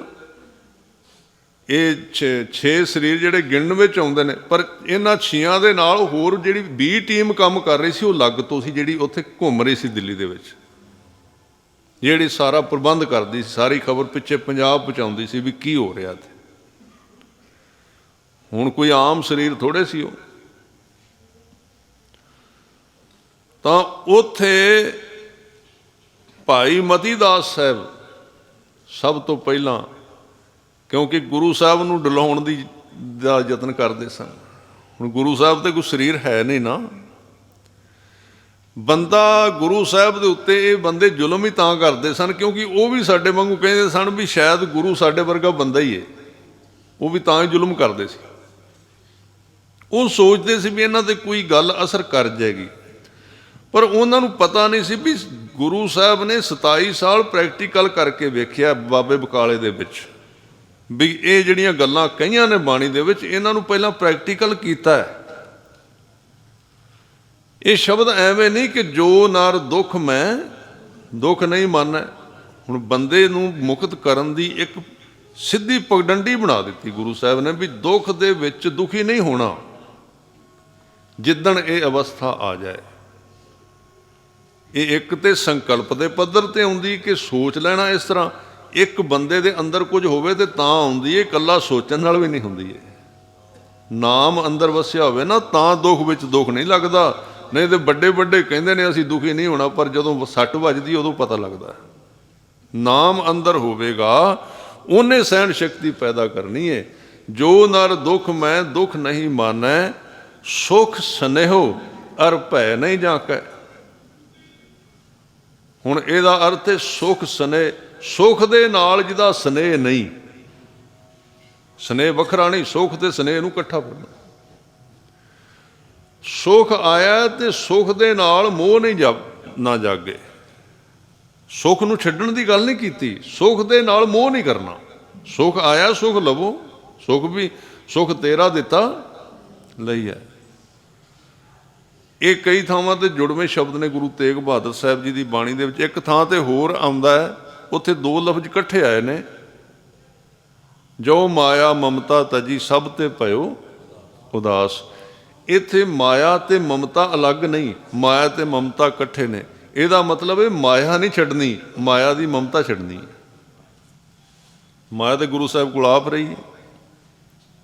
ਚੰਗੇ ਘੋੜੇ ਰੱਖੇ ਨੇ ਮਹਾਰਾਜ ਸੱਚੇ ਪਾਤਸ਼ਾਹ ਨੇ, ਆਲੀਸ਼ਾਨ ਚੀਜ਼ਾਂ ਰੱਖੀਆਂ ਨੇ। ਤਾਂ ਮਾਇਆ ਦੀ ਮਮਤਾ ਇੱਥੇ ਸੁਖ ਸਨੇਹ ਅਰ ਭੈ ਨਹੀਂ ਜਾਕੈ। ਭੈ ਕਾਹਦਾ ਨਹੀਂ ਵੀ ਕਿਤੇ ਦੁੱਖ ਨਾ ਆ ਜਾਏ। ਅੱਜ ਹਰ ਇੱਕ ਬੰਦਾ ਜਦੋਂ ਸੁਖੀ ਵੀ ਹੁੰਦਾ ਉਦੋਂ ਵੀ ਦੁਖੀ ਹੁੰਦਾ। ਕਿਉਂ? ਉਹ ਸੋਚਦਾ ਰਹਿੰਦਾ ਵੀ ਸੁਖੀ ਅੱਜ ਤੇ ਹੈ ਵਾਂ, ਕਿਤੇ ਕੱਲ ਨੂੰ ਦੁੱਖ ਨਾ ਆ ਜਾਏ ਕਿਤੇ। ਤਾਂ ਜਦੋਂ ਉਹਦੀ ਵੀ ਚੀਜ਼ ਖਤਮ ਹੋ ਜਾਂਦੀ ਹੈ। ਅਰ ਭੈ ਨਹੀਂ ਜਾਕੈ ਕੰਚਨ ਮਾਟੀ ਮਾਨੈ ਮਨ ਦੇ ਵਿੱਚ ਜਿੱਦਣ ਸੋਨੇ ਤੇ ਮਿੱਟੀ ਨੂੰ ਬਰਾਬਰ ਵੇਖਣ ਦੀ ਦ੍ਰਿਸ਼ਟੀ ਪੈਦਾ ਹੋ ਜਾਂਦੀ ਹੈ, ਸੋਨਾ ਤੇ ਮਿੱਟੀ ਬਰਾਬਰ ਹੋ ਜਾਂਦਾ ਹੈ। ਕੰਚਨ ਮਾਟੀ ਮਨ ਹੈ, ਔਰ ਮਿੱਟੀ ਸੋਨੇ ਨਾਲੋਂ ਜ਼ਬਰਦਸਤ ਹੈ, ਇਹ ਖਿਆਲ ਰੱਖਣਾ। ਮਿੱਟੀ ਜਿਹੜੀ ਨਾ, ਕਲਮ ਬੇਨਤੀ ਕੀਤੀ ਸੀ ਉੱਥੇ ਕਿ ਵੱਡੀ ਮਾਤਾ ਧਰਤੀ, ਗੁਰੂ ਸਾਹਿਬ ਨੇ ਕਹੀ ਹੈ ਮਾਤਾ ਧਰਤ ਮਹੱਤ, ਮਹੱਤ ਮੈਨੇ ਵੱਡੀ। ਜ਼ਮੀਨ ਸੋਨੇ ਨਾਲੋਂ ਜ਼ਿਆਦਾ ਕਾਰਗਰ ਹੈ, ਕਿਉਂਕਿ ਸੋਨੇ ਦੇ ਵਿੱਚ ਤੁਸੀਂ ਕਣਕ ਨਹੀਂ ਉਗਾ ਸਕਦੇ, ਜ਼ਮੀਨ ਵਿੱਚ ਉਗਾ ਸਕਦੇ ਹੋ। ਤੇ ਭੁੱਖ ਕਿੰਨੇ ਮਿਟਾਉਣੀ ਹੈ? ਆ ਕਿਸੇ ਨੇ ਪਾਏ ਗਹਿਣੇ, ਉਹਨੂੰ ਆਖੋ ਵੀ ਥੋੜਾ ਜਿਹਾ ਵੰਗ ਖਾ ਲੈ, ਚੱਲ ਕੋਈ ਗੱਲ ਨਹੀਂ, ਹਜੇ ਰੋਟੀ ਨਾ ਖਾ, ਤੂੰ ਸੋਨੇ ਦੀ ਵੰਗ ਖਾ ਲੈ ਜਾਂ ਕੜਾ ਖਾ ਲੈ, ਉਹ ਖਾਧਾ ਜਾਏਗਾ। ਉਹਦਾ ਕੁਛ ਤਾਂ ਹੋ ਸਕਦਾ, ਉਹ ਲੱਗ ਗਿਆ ਉਹ ਚੀਜ਼ ਹੈ, ਪਰ ਉਹ ਭੁੱਖ ਨਹੀਂ ਮਿਟਾਉਂਦਾ। ਤਾਂ ਸੁਖ ਸਨੇਹ ਅਰ ਭੈ ਨਹੀਂ ਜਾਂਕੈ, ਕੰਚਨ ਮਾਟੀ ਮਾਨੈ ਰਹਾਉ, ਨਹਿ ਨਿੰਦਿਆ ਨਹਿ ਉਸਤਤ ਜਾਂਕੈ। ਇਹ ਭਾਈ ਮਤੀ ਦਾਸ ਜੀ ਦੀ ਅਵਸਥਾ ਹੈ। ਨਿੰਦਿਆ ਦੀ ਪਰਵਾਹ ਨਹੀਂ, ਉਸਤਤ ਦੇ ਨਾਲ ਸੁਖ ਨਹੀਂ ਆਉਂਦਾ, ਨਿੰਦਿਆ ਦੇ ਨਾਲ ਦੁੱਖ ਨਹੀਂ ਆਉਂਦਾ। ਨਹਿ ਨਿੰਦਿਆ ਨਹਿ ਉਸਤਤ ਜਾਂਕੈ, ਲੋਭ ਮੋਹ ਅਭਿਮਾਨਾ। ਲੋਭ ਤੇ ਮੋਹ ਤੇ ਅਭਿਮਾਨ ਤੋਂ ਉੱਚਾ ਹੈ। ਹਰਖ ਸੋਗ ਤੇ ਰਹਿ ਨਿਆਰੋ, ਨਾਹੇ ਮਾਨ ਅਪਮਾਨਾ। ਖੁਸ਼ੀ ਵਿੱਚ ਖੁਸ਼ੀ ਜਿਹੜੀ ਇੰਨੀ ਜ਼ਿਆਦਾ ਨਹੀਂ ਆਉਂਦੀ, ਤੇ ਗਮੀ ਦੇ ਵਿੱਚ ਫਿਰ ਗਮੀ ਵੀ ਅਸਰ ਨਹੀਂ ਕਰਦੀ। ਕੰਟਰੋਲ ਜੀਵਨ ਦੇ ਵਿੱਚ। ਆਸਾ ਮਨਸਾ ਸਗਲ ਤਿਆਗੈ, ਬੜੇ ਇਹਦੇ ਵਿਸਤਾਰ ਦੇ ਵਿੱਚ ਅਰਥ ਨੇ। ਵੈਸੇ ਇਹਦੀ ਇੱਕ ਪੁਸਤਕ ਵੀ ਬਣੀ ਹੋਈ ਹੈ, ਇਹ ਜਿਹੜਾ ਗੁਰਮੁਖ ਜੀਵਨ ਕੋਰਸ ਮਹਾਰਾਜ ਨੇ ਲਿਖਵਾਇਆ, ਉਹਦੇ ਵਿੱਚ ਇੱਕ ਕਿਤਾਬ ਹੈ। ਇਸ ਸ਼ਬਦ ਵਿੱਚ 16 ਅਵਸਥਾ ਨੇ। ਜੇ ਮੈਂ ਕਾਹਲੀ ਨਾਲ ਲੰਘ ਰਿਹਾ ਅੱਗੇ, ਜੇ ਇਹਨੂੰ ਤੁਸੀਂ ਗਹਿਰਾਈ ਵਿੱਚ ਜਾਓ ਤਾਂ ਇਹਦੇ ਵਿੱਚ 16 ਅਵਸਥਾ ਉਸ ਕਿਤਾਬ ਵਿੱਚ ਲਿਖੀਆਂ ਵੀ 16 ਚੀਜ਼ਾਂ ਨੂੰ ਬੰਦਾ ਪਾਰ ਕਰਦਾ ਤੇ ਤਾਂ ਪਾਣੀ ਸੰਗ ਪਾਣੀ ਹੁੰਦਾ ਹੈ। ਅੱਗੇ ਪਾਣੀ ਸੰਗ ਪਾਣੀ ਤਾਂ ਬਣਦਾ। ਆਸਾ ਮਨਸਾ ਸਗਲ ਤਿਆਗੈ। ਆਸਾ ਹੋਰ ਚੀਜ਼ ਹੈ, ਮਨਸਾ ਹੋਰ ਚੀਜ਼ ਹੈ। ਆਸਾ ਮੈਨੇ ਕਿਸੇ ਚੀਜ਼ ਦੇ ਵਾਸਤੇ ਤੜਫਣਾ, ਤ੍ਰਿਸ਼ਨਾ। ਮਨਸਾ ਮਨ ਦੇ ਵਿੱਚ ਗੱਲ ਲੁਕਾ ਕੇ ਰੱਖਣਾ। ਆਸਾ ਮਨਸਾ ਸਗਲ ਤਿਆਗੈ, ਜਗ ਤੇ ਰਹਿ ਨਿਰਾਸਾ। ਕਾਮ ਕ੍ਰੋਧ ਜੇ ਪਰਸੈ ਨਾਹੀ, ਤੇਹ ਘਟ ਬ੍ਰਹਮ ਨਿਵਾਸਾ। ਇਹ ਜਦੋਂ ਪਾਰ ਕਰ ਜਾਂਦਾ, ਇੱਥੇ 16 ਚੀਜ਼ਾਂ ਬਣਦੀਆਂ ਨੇ। ਗੁਰ ਕਿਰਪਾ ਜੇ ਨਰ ਕੋ ਕੀਨੀ, ਤੇਹ ਇਹ ਜੁਗਤ ਪਛਾਨੀ। ਨਾਨਕ ਲੀਨ ਭਇਓ ਗੋਬਿੰਦ ਸਿਉ, ਜਿਉ ਪਾਣੀ ਸੰਗ ਪਾਣੀ। ਪਾਣੀ ਵਰਗਾ, ਪਰਮਾਤਮਾ ਵਰਗਾ ਹੀ ਸਿੱਖ ਹੋ ਗਿਆ। ਤਾਂ ਉੱਥੇ ਭਾਈ ਮਤੀ ਦਾਸ ਜੀ ਕੋਈ ਆਮ ਮਨੁੱਖ ਨਹੀਂ ਹੈ, ਭਾਵੇਂ ਉਹ ਵਕਤੀ ਤੌਰ ਤੇ ਹੋਏ ਨੇ, ਪਰ ਉਹ ਜੋਤ ਗੁਰੂ ਤੇਗ ਬਹਾਦਰ ਸਾਹਿਬ ਨੂੰ ਸੋਚਦੇ ਨੇ ਵੀ ਇਹਨਾਂ ਦੇ ਸਾਹਮਣੇ ਇਹਨਾਂ ਦੇ ਜਿਹੜੇ ਸੰਬੰਧੀ ਨੇ ਉਹਨਾਂ ਨੂੰ ਜਿਹੜਾ ਹੈ ਦੁੱਖ ਦਿੱਤਾ ਜਾਏ ਤਾਂ ਕਿ ਇਹਨਾਂ ਦਾ ਮਨ ਡੋਲ ਜਾਏਗਾ। ਉਹਨਾਂ ਨੂੰ ਪਤਾ ਸੀ ਗੁਰੂ ਸਿੱਖਾਂ ਨਾਲ ਪਿਆਰ ਬਹੁਤ ਕਰਦਾ, ਤੇ ਜਦੋਂ ਸਾਹਮਣੇ ਤੜਫਣਗੇ ਤਾਂ ਫਤਵਾ ਦੇ ਦਿੱਤਾ ਵੀ ਇਹਦੇ ਜਿਹੜਾ ਚੀਰ ਦਿਓ, ਇਸ ਨੂੰ 2 ਟੁਕੜੇ ਕਰ ਦਿਓ। ਭਾਈ ਮਤੀ ਦਾਸ ਜੀ ਨੂੰ ਪੁੱਛਿਆ ਜਾਂਦਾ ਹੈ, ਖਵਾਇਸ਼, ਇੱਛਾ ਕੀ ਹੈ? ਤਾਂ ਇਹ ਤਾਂ ਗੁਰੂ ਸਾਹਿਬ ਨੇ ਖਤਮ ਕਰ ਦਿੱਤੀ ਸੀ। ਪਹਿਲਾਂ ਨਾਮ ਖਤਮ ਕਰ ਦਿੰਦਾ, ਜਿਹਨੇ ਇੱਛਾ ਸਭ ਪੁਜਾਈਆਂ। ਤਾਂ ਉਹਨਾਂ ਕਿਹਾ ਵੀ ਤੇਰੀ ਖਵਾਇਸ਼ ਹੈ ਕੀ? ਤਾਂ ਭਾਈ ਮਤੀ ਦਾਸ ਆਲੇ ਦੁਆਲੇ ਵੇਖ ਕੇ ਸਾਹਮਣੇ, ਕਿਉਂਕਿ ਗੁਰੂ ਤੇਗ ਬਹਾਦਰ ਸਾਹਿਬ ਜੀ ਦਾ ਉਹ ਪਿੰਜਰਾ ਹੈ ਜਿਹਦੇ ਅੰਦਰ ਨੂੰ ਨੋਕਾਂ ਲੱਗੀਆਂ ਹੋਈਆਂ ਨੇ, ਜਿਹਦੇ ਵਿੱਚ ਨਾ ਪੂਰਾ ਸਿੱਧਾ ਖੜੇ ਹੋਇਆ ਜਾਂਦਾ ਹੈ ਤੇ ਨਾ ਮੁੜਿਆ ਜਾਂਦਾ ਹੈ। ਜੇ ਮੁੜਦੇ ਨੇ ਤੇ ਉਹ ਕਰਦਾਂ ਵਾਂਗੂ ਤਿੱਖੀਆਂ ਨੇ, ਵੱਜਦੀਆਂ ਨੇ। ਸਤਿਗੁਰੂ ਜੀ ਉੱਥੇ ਖੜੇ ਹੋਏ ਨੇ।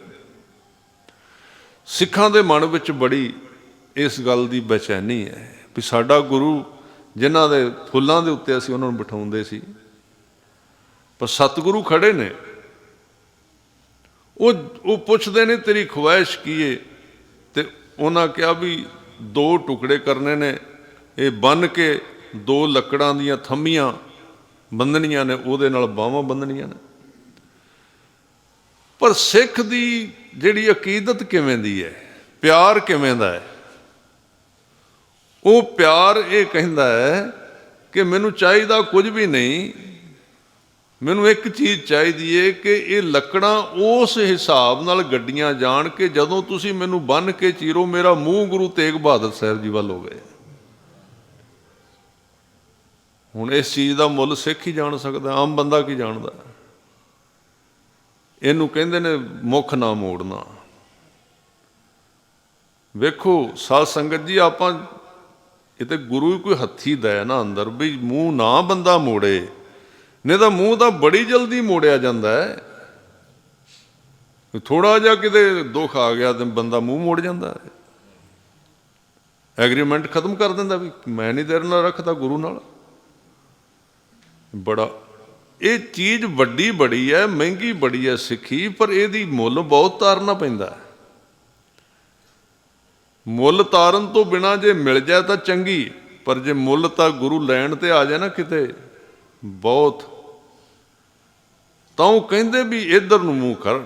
ਇਹਦਾ ਮਤਲਬ ਕੀ ਹੈ ਕਿ ਇੰਤਹਾ ਹੋ ਜਾਏ ਕਿਸੇ ਚੀਜ਼ ਦੀ, ਦੁੱਖ ਦੀ, ਕਿਸੇ ਚੀਜ਼ ਦੀ, ਕੁਝ ਵੀ ਹੋ ਜਾਏ ਤਾਂ ਸਿੱਖ ਕਦੀ ਗੁਰੂ ਵੱਲੋਂ ਆਪਣਾ ਮੂੰਹ ਨਹੀਂ ਪਾਸੇ ਕਰਦਾ, ਉਹਦਾ ਮੂੰਹ ਗੁਰੂ ਵੱਲ ਰਹਿੰਦਾ। ਮੂੰਹ ਕਰਨ ਦਾ ਮਤਲਬ ਇਹ ਤਾਂ ਉਹਨਾਂ ਨੇ ਇੱਕ ਸਾਡੇ ਸਾਹਮਣੇ ਮਾਡਲ ਦਿੱਤੇ ਨੇ ਨਾ। ਮੂੰਹ ਮਤਲਬ ਇਹ ਹੈ ਕਿ ਤੇਰੇ ਭਰੋਸੇ ਦੇ ਵਿੱਚ ਕਦੀ ਕਮੀ ਨਹੀਂ ਆਉਣੀ ਚਾਹੀਦੀ। ਜੇ ਉਹ ਅੰਦਰੋਂ ਹਿੱਲ ਗਿਆ ਤਾਂ ਉਹ ਸੇਧ ਖਤਮ ਹੋ ਗਈ ਬਿਲਕੁਲ। ਤਾਂ ਉਹ ਕਹਿੰਦੇ ਇੱਧਰ ਨੂੰ ਮੂੰਹ ਕਰਨਾ ਚਾਹੀਦਾ ਮੇਰਾ। ਉਹਨਾਂ ਨੇ ਉਸੇ ਤਰ੍ਹਾਂ ਕੱਢ ਦਿੱਤੀਆਂ। ਕਹਿੰਦੇ ਹੋਰ ਕੋਈ ਇੱਛਾ? ਕਹਿੰਦੇ ਹੋਰ ਇੱਛਾ ਜਪਜੀ ਸਾਹਿਬ ਪੜ੍ਹਨਾ। ਇਹ ਸਾਰੇ ਗੁਰੂ ਸਾਹਿਬ ਜਪਜੀ ਸਾਹਿਬ ਦੀ ਬਾਣੀ ਪੜ੍ਹਦੇ ਨੇ। ਭਾਈ ਵੀਰ ਸਿੰਘ ਹੋਰਾਂ ਨੇ ਲਿਖਿਆ, ਕਹਿੰਦੇ ਵੀ ਜਿਨ੍ਹਾਂ ਨੇ ਰਚਿਆ ਸੀ ਉਹ ਵੀ ਪੜ੍ਹਦੇ ਰਹੇ ਨੇ। ਗੁਰੂ ਨਾਨਕ ਸਾਹਿਬ ਵੀ ਜਪਜੀ ਸਾਹਿਬ ਦਾ ਜਾਪ ਨੇਮ ਨਾਲ ਕਰਦੇ ਰਹੇ ਨੇ। ਔਰ ਉਸ ਵੇਲੇ ਦਾ ਭਾਈ ਗੁਰਦਾਸ ਜੀ ਕਹਿੰਦੇ ਨੇ, ਸੋਦਰ ਆਰਤੀ ਗਾਵੀਏ ਅੰਮ੍ਰਿਤ ਵੇਲੇ ਜਾਪ ਉਚਾਰਾ। ਇਹ ਕਰਤਾਰਪੁਰ ਸਾਹਿਬ ਦੀ ਮਰਿਆਦਾ ਸ਼ੁਰੂ ਹੋ ਗਈ ਸੀ, ਜਪਜੀ ਸਾਹਿਬ ਪੜ੍ਹਿਆ ਜਾਂਦਾ ਸੀ। ਹੁਣ ਤਾਂ ਦਬੀ ਜ਼ਬਾਨ ਦੇ ਵਿੱਚ ਇਹ ਵੀ ਕਿਤੇ ਕਿਤੇ ਮੈਂ ਸੁਣਿਆ ਵੀ ਨਿਤਨੇਮ ਤਾਂ ਬਾਅਦ ਵਿੱਚ ਬਣਾਇਆ ਹੈ, ਕੱਲੀ ਆਸਾ ਦੀ ਵਾਰ ਹੀ ਹੈ। ਇਹ ਵੀ ਸੁਣਿਆ। ਖੁੱਲ੍ਹ ਕੇ ਤਾਂ ਕਹਿੰਦੇ ਨਹੀਂ, ਕਿਉਂਕਿ ਉਹ ਬੰਦੇ ਅਹੁਦਿਆਂ ਤੇ ਵੀ ਬੈਠੇ ਹੋਏ ਨੇ, ਪੜ੍ਹਦੇ ਵੀ ਹਨ। ਲੋਕਾਂ ਨੂੰ ਕਹਿੰਦੇ ਪੜ੍ਹੀ ਵੀ ਚੱਲੋ, ਪਰ ਪਿੱਛੋਂ ਕੰਨ ਵਿੱਚ ਕਹਿ ਦਿੰਦੇ ਐਵੇਂ ਹੀ ਪੜ੍ਹਦੇ ਹੋ, ਹੈ ਨਹੀਂ ਜੇ। ਇਹ ਉਹਨਾਂ ਮੁਸਲਮਾਨਾਂ ਨਾਲੋਂ ਖਤਰਨਾਕ ਨੇ ਜਿਹੜੇ ਗੁਰੂ ਸਾਹਿਬ ਨੂੰ ਸ਼ਹੀਦ ਕਰਦੇ ਸੀ, ਕਿਉਂਕਿ ਉਹ ਤਾਂ ਸਾਹਮਣੇ ਪ੍ਰਤੱਖ ਦੇ ਹੋ ਗਏ। ਕਹਿੰਦੇ ਇਹ ਤਾਂ ਨਿਤਨੇਮ ਤਾਂ ਥੋੜ੍ਹੀ ਬਣਾਇਆ ਸੀ। ਨਿਤਨੇਮ ਤਾਂ ਜਿਹੜਾ ਉਹ ਆਸਾ ਦੀ ਵਾਰ ਹੀ, ਇਕੱਲੀ ਆਸਾ ਦੀ ਵਾਰ ਤੇ ਹੈ ਹੀ ਹੈ। ਆਸਾ ਦੀ ਵਾਰ ਤੇ ਸੰਗਤੀ ਹੈ। ਆਸਾ ਦੀ ਵਾਰ ਜ਼ਰੂਰੀ ਹੈ ਸਿੱਖ ਵਾਸਤੇ।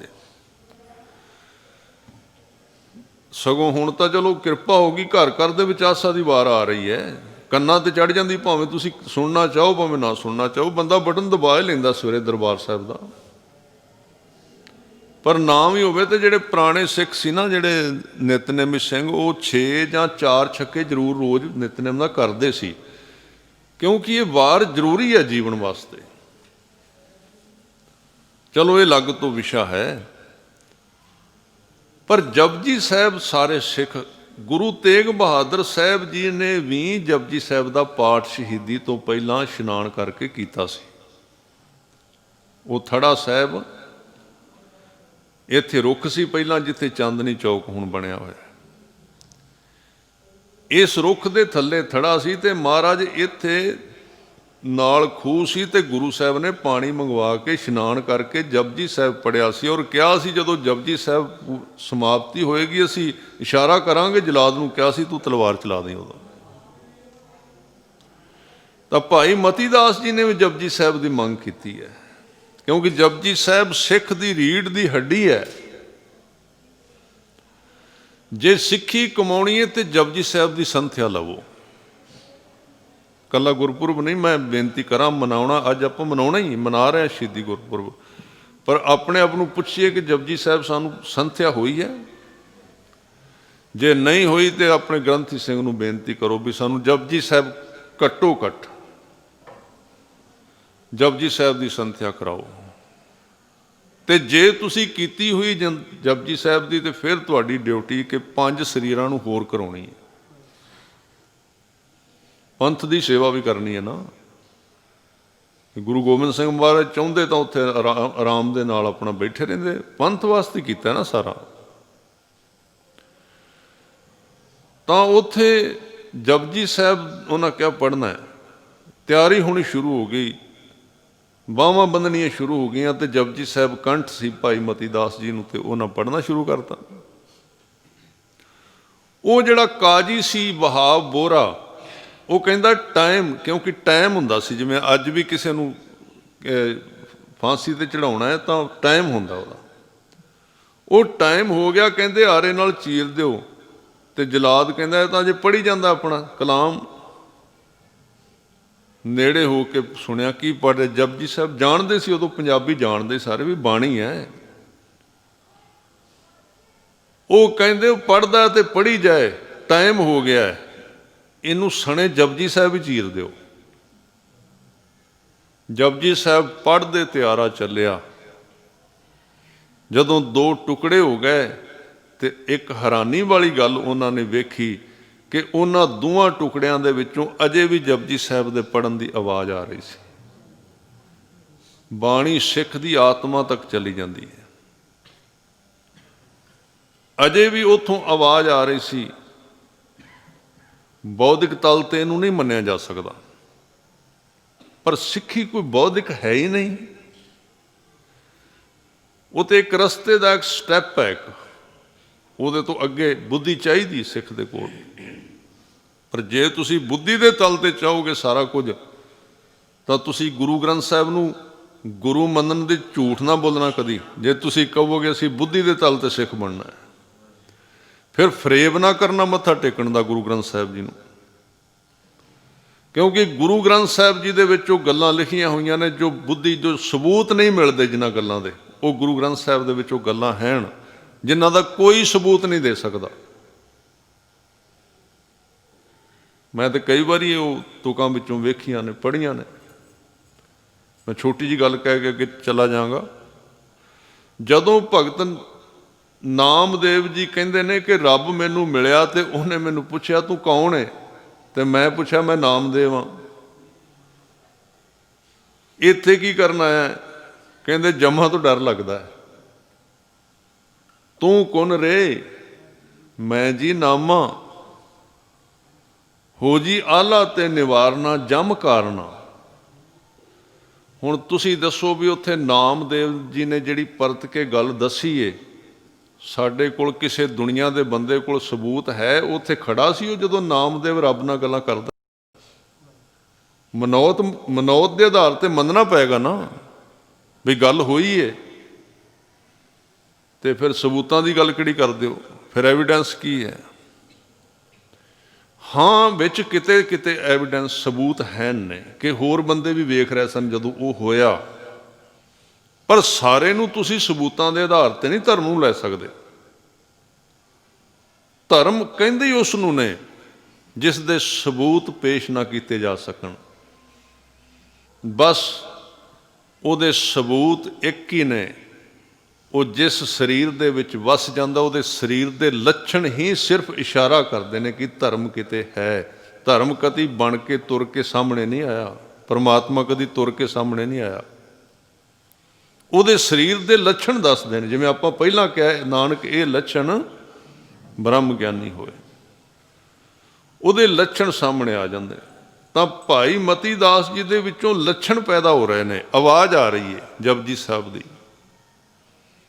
ਉਹਨਾਂ ਦੀ ਸ਼ਹਾਦਤ ਹੋਈ ਤੇ ਫਿਰ ਯਾਰ ਬੰਦ ਕਰ ਦਿਓ ਉਹਨੂੰ।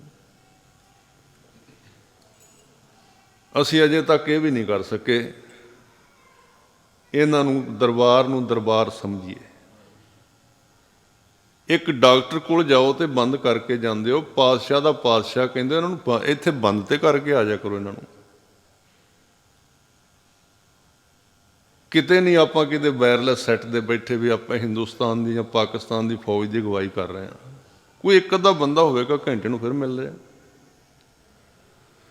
ਤਾਂ ਉਹ ਸ਼ਹਾਦਤ ਹੋਈ ਹੈ। ਫਿਰ ਭਾਈ ਦਿਆਲਾ ਜੀ ਦੀ ਵਾਰੀ ਆਉਂਦੀ ਹੈ।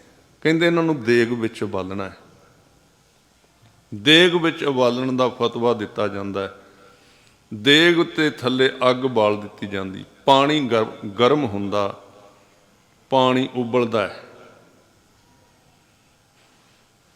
ਤਾਂ ਭਾਈ ਮਤੀ ਦਾਸ ਜੀ, ਭਾਈ ਦਿਆਲਾ ਜੀ ਸਾਹਮਣੇ ਖੜੇ ਨੇ। ਗੁਰੂ ਤੇਗ ਬਹਾਦਰ ਸਾਹਿਬ ਮਹਾਰਾਜ ਵੇਖ ਰਹੇ ਨੇ ਕਿ ਪਾਣੀ ਉਬਾਲੇ ਖਾਣ ਦੇ ਨੇੜੇ ਆ ਗਿਆ। ਸਤਿਗੁਰੂ ਦੇ ਚਿਹਰੇ ਤੇ ਥੋੜੀ ਜੀ ਕਸ਼ਿਸ਼, ਥੋੜੀ ਜੀ ਖਿੱਚ ਪਈ ਮਸਤਕ ਦੇ ਉੱਤੇ, ਕਿਉਂਕਿ ਕੰਮ ਬੜਾ ਔਖਾ ਹੈ। ਭਾਈ ਦਿਆਲਾ ਜੀ ਵੇਖ ਰਹੇ ਨੇ ਤੇ ਜਲਾਦ ਕਹਿੰਦਾ ਉਹ ਬੈਠ ਵਿੱਚ, ਹੁਣ ਇਹਨੂੰ ਵੀ ਬਦਲਣ ਵਾਲੇ ਆ ਜਾਣਗੇ ਤੁਹਾਡੇ ਵਿੱਚ, ਹੁਣ ਅੱਗੋਂ ਆਉਣਗੇ, ਕਿਉਂਕਿ ਬਹੁਤ ਸਾਰੇ ਸਾਡੇ ਵਿੱਚ ਇਸ ਤਰ੍ਹਾਂ ਦੇ ਹੁਣ ਕਥਾਵਾਚਕ ਆ ਚੁੱਕੇ ਨੇ ਔਰ ਆਉਣਗੇ ਅੱਗੋਂ, ਜਿਨ੍ਹਾਂ ਨੂੰ ਲਿਖੀ ਲਿਖਾਈ ਕਥਾ ਆਉਂਦੀ ਪਿੱਛੋਂ ਵੀ ਤੂੰ ਆਹ ਬੋਲਣਾ ਹੈ, ਵੀ ਤੂੰ ਇਹ ਸੁਣਾਈ ਬਈ ਉਹ ਥੋੜਾ ਥੋੜਾ ਪਾਣੀ ਗਰਮ ਸੀ, ਹੌਲੀ ਹੌਲੀ ਗਰਮ ਹੋਇਆ ਸੀ ਜੀ, ਹੌਲੀ ਹੌਲੀ ਗਰਮ ਹੋਇਆ ਸੀ, ਕਈ ਕੁਝ ਆਉਣਾ ਅਜੇ। ਤਾਂ ਉੱਥੇ ਪਾਣੀ ਜਦੋਂ ਗਰਮ ਹੋ ਗਿਆ ਤੇ ਭਾਈ ਦਿਆਲਾ ਜੀ ਤੇ ਗੁਰੂ ਤੇਗ ਬਹਾਦਰ ਸਾਹਿਬ ਦ੍ਰਿਸ਼ਟੀ ਪਾ ਰਹੇ ਨੇ, ਆਪਣੀ ਪਾਵਰ, ਆਪਣੀ ਜਿਹੜੀ ਕਿਰਪਾ ਸੀ ਉਹ ਵਰਤਾ ਰਹੇ ਨੇ ਭਾਈ ਦਿਆਲੇ ਦੇ ਵਿੱਚ, ਵੀ ਇਮਤਿਹਾਨ ਦੇ ਵਿੱਚੋਂ ਪਾਸ ਹੋ ਜਾਏ। ਉੱਥੇ ਜਿਹੜਾ ਕਾਜੀ ਸੀ ਉਹ ਵੇਂਦਾ ਗੁਰੂ ਤੇਗ ਬਹਾਦਰ ਸਾਹਿਬ ਦੇ ਚਿਹਰੇ ਤੇ ਕੋਈ ਅਸਰ ਹੈ ਇਸ ਤਰ੍ਹਾਂ ਦਾ। ਤਾਂ ਜਦੋਂ ਉਹ ਦੇਗ ਸਾਹਮਣੇ ਉਬਲਦੀ ਤੇ ਭਾਈ ਦਿਆਲਾ ਜੀ ਦੇਗ ਦੇ ਪਾਣੀ ਵੱਲ ਵਹਿੰਦੇ ਨੇ ਤੇ ਕਾਜੀ ਕਹਿੰਦਾ, ਦਿਆਲਿਆ ਵੇਖ ਲੈ, ਸੋਚ ਲੈ, ਜੇ ਮਨ ਡੋਲ ਗਿਆ ਤੇਰਾ, ਜੇ ਨਹੀਂ ਇਹਦੇ ਵਿੱਚ ਬਹਿਣਾ ਤੇ ਫਿਰ ਇਸਲਾਮ। ਦਿਆਲਾ ਕਹਿੰਦਾ ਇਸਲਾਮ ਤੇ ਤੇਰੇ ਕੋਲ ਹੈ ਹੀ ਨਹੀਂ, ਇਸਲਾਮ ਤੇ ਕੰਮ ਕਹਿੰਦੇ ਨਹੀਂ ਜਿਹੜਾ ਤੁਸੀਂ ਕਰੀ ਜਾਂਦੇ ਹੋ, ਤੂੰ ਇਸਲਾਮ ਦੇ ਨਾਮ ਤੇ ਕਲੰਕ ਹੈ, ਫਿਰ ਤੂੰ ਵਿੱਚ ਨਹੀਂ ਬੈਠਦਾ। ਤੇ ਭਾਈ ਦਿਆਲਾ ਜੀ ਥੋੜਾ ਚਿਰ ਹੱਥ ਜੋੜ ਕੇ ਉਹਦੇ ਵੱਲ ਖੜੇ ਰਹੇ, ਦੇਗ ਵੱਲ ਹੱਥ ਜੋੜ ਕੇ ਕੁਝ ਅੰਦਰ ਧਿਆਨ ਲਾਇਆ ਤੇ ਫਿਰ ਦੇਗ ਵੱਲ ਵੜ ਗਏ। ਤੇ ਉਹ ਕਹਿੰਦਾ, ਕੀ ਗੱਲ ਦੇਗ ਨੂੰ ਹੱਥ ਜੋੜੀ ਜਾਣਾ, ਡਰ ਗਿਆ? ਤੇ ਭਾਈ ਦਿਆਲਾ ਕਹਿੰਦਾ, ਉਹ ਕਮਲਿਆ, ਮੈਂ ਦੇਗ ਨੂੰ ਹੱਥ ਨਹੀਂ ਜੋੜੇ। ਕਹਿੰਦੇ ਹੋਰ? ਉਹ ਕਹਿੰਦੇ ਮੈਂ ਤੇ ਇਸ ਦੇਗ ਦੇ ਵਿੱਚ ਬੈਠਾ ਗੁਰੂ ਅਰਜਨ ਦੇਵ ਸਾਹਿਬ ਵੇਖਿਆ ਤੇ ਉਹਨੂੰ ਹੱਥ ਜੋੜੇ ਨੇ, ਮੈਂ ਤੇ ਉਹਨੂੰ ਹੱਥ ਜੋੜੇ ਨੇ, ਮੈਂ ਦੇਗ ਨੂੰ ਹੱਥ ਨਹੀਂ ਜੋੜੇ। ਤੇ ਹੁਣ ਮੈਂ ਬਹਿਣ ਲੱਗਾ, ਮੈਨੂੰ ਮੇਰੇ ਗੁਰੂ ਨੇ ਇਸ਼ਾਰਾ ਕਰ ਦਿੱਤਾ ਵੀ ਦਿਆਲਿਆ ਮੈਂ ਵੀ ਬੈਠਾ ਸਾਂ, ਆ ਜਾ ਬਹਿ ਜਾ ਤੂੰ ਵੀ ਮੇਰੀ ਗੋਦ ਦੇ ਵਿੱਚ। ਦੇਗ ਵਿੱਚ ਉਬਲ ਗਏ ਤੇ ਸਤਿਗੁਰੂ ਦੇ ਚਿਹਰੇ ਤੇ ਫਿਰ ਉਸੇ ਤਰ੍ਹਾਂ ਵਿਗਾਸ ਖੇੜਾ।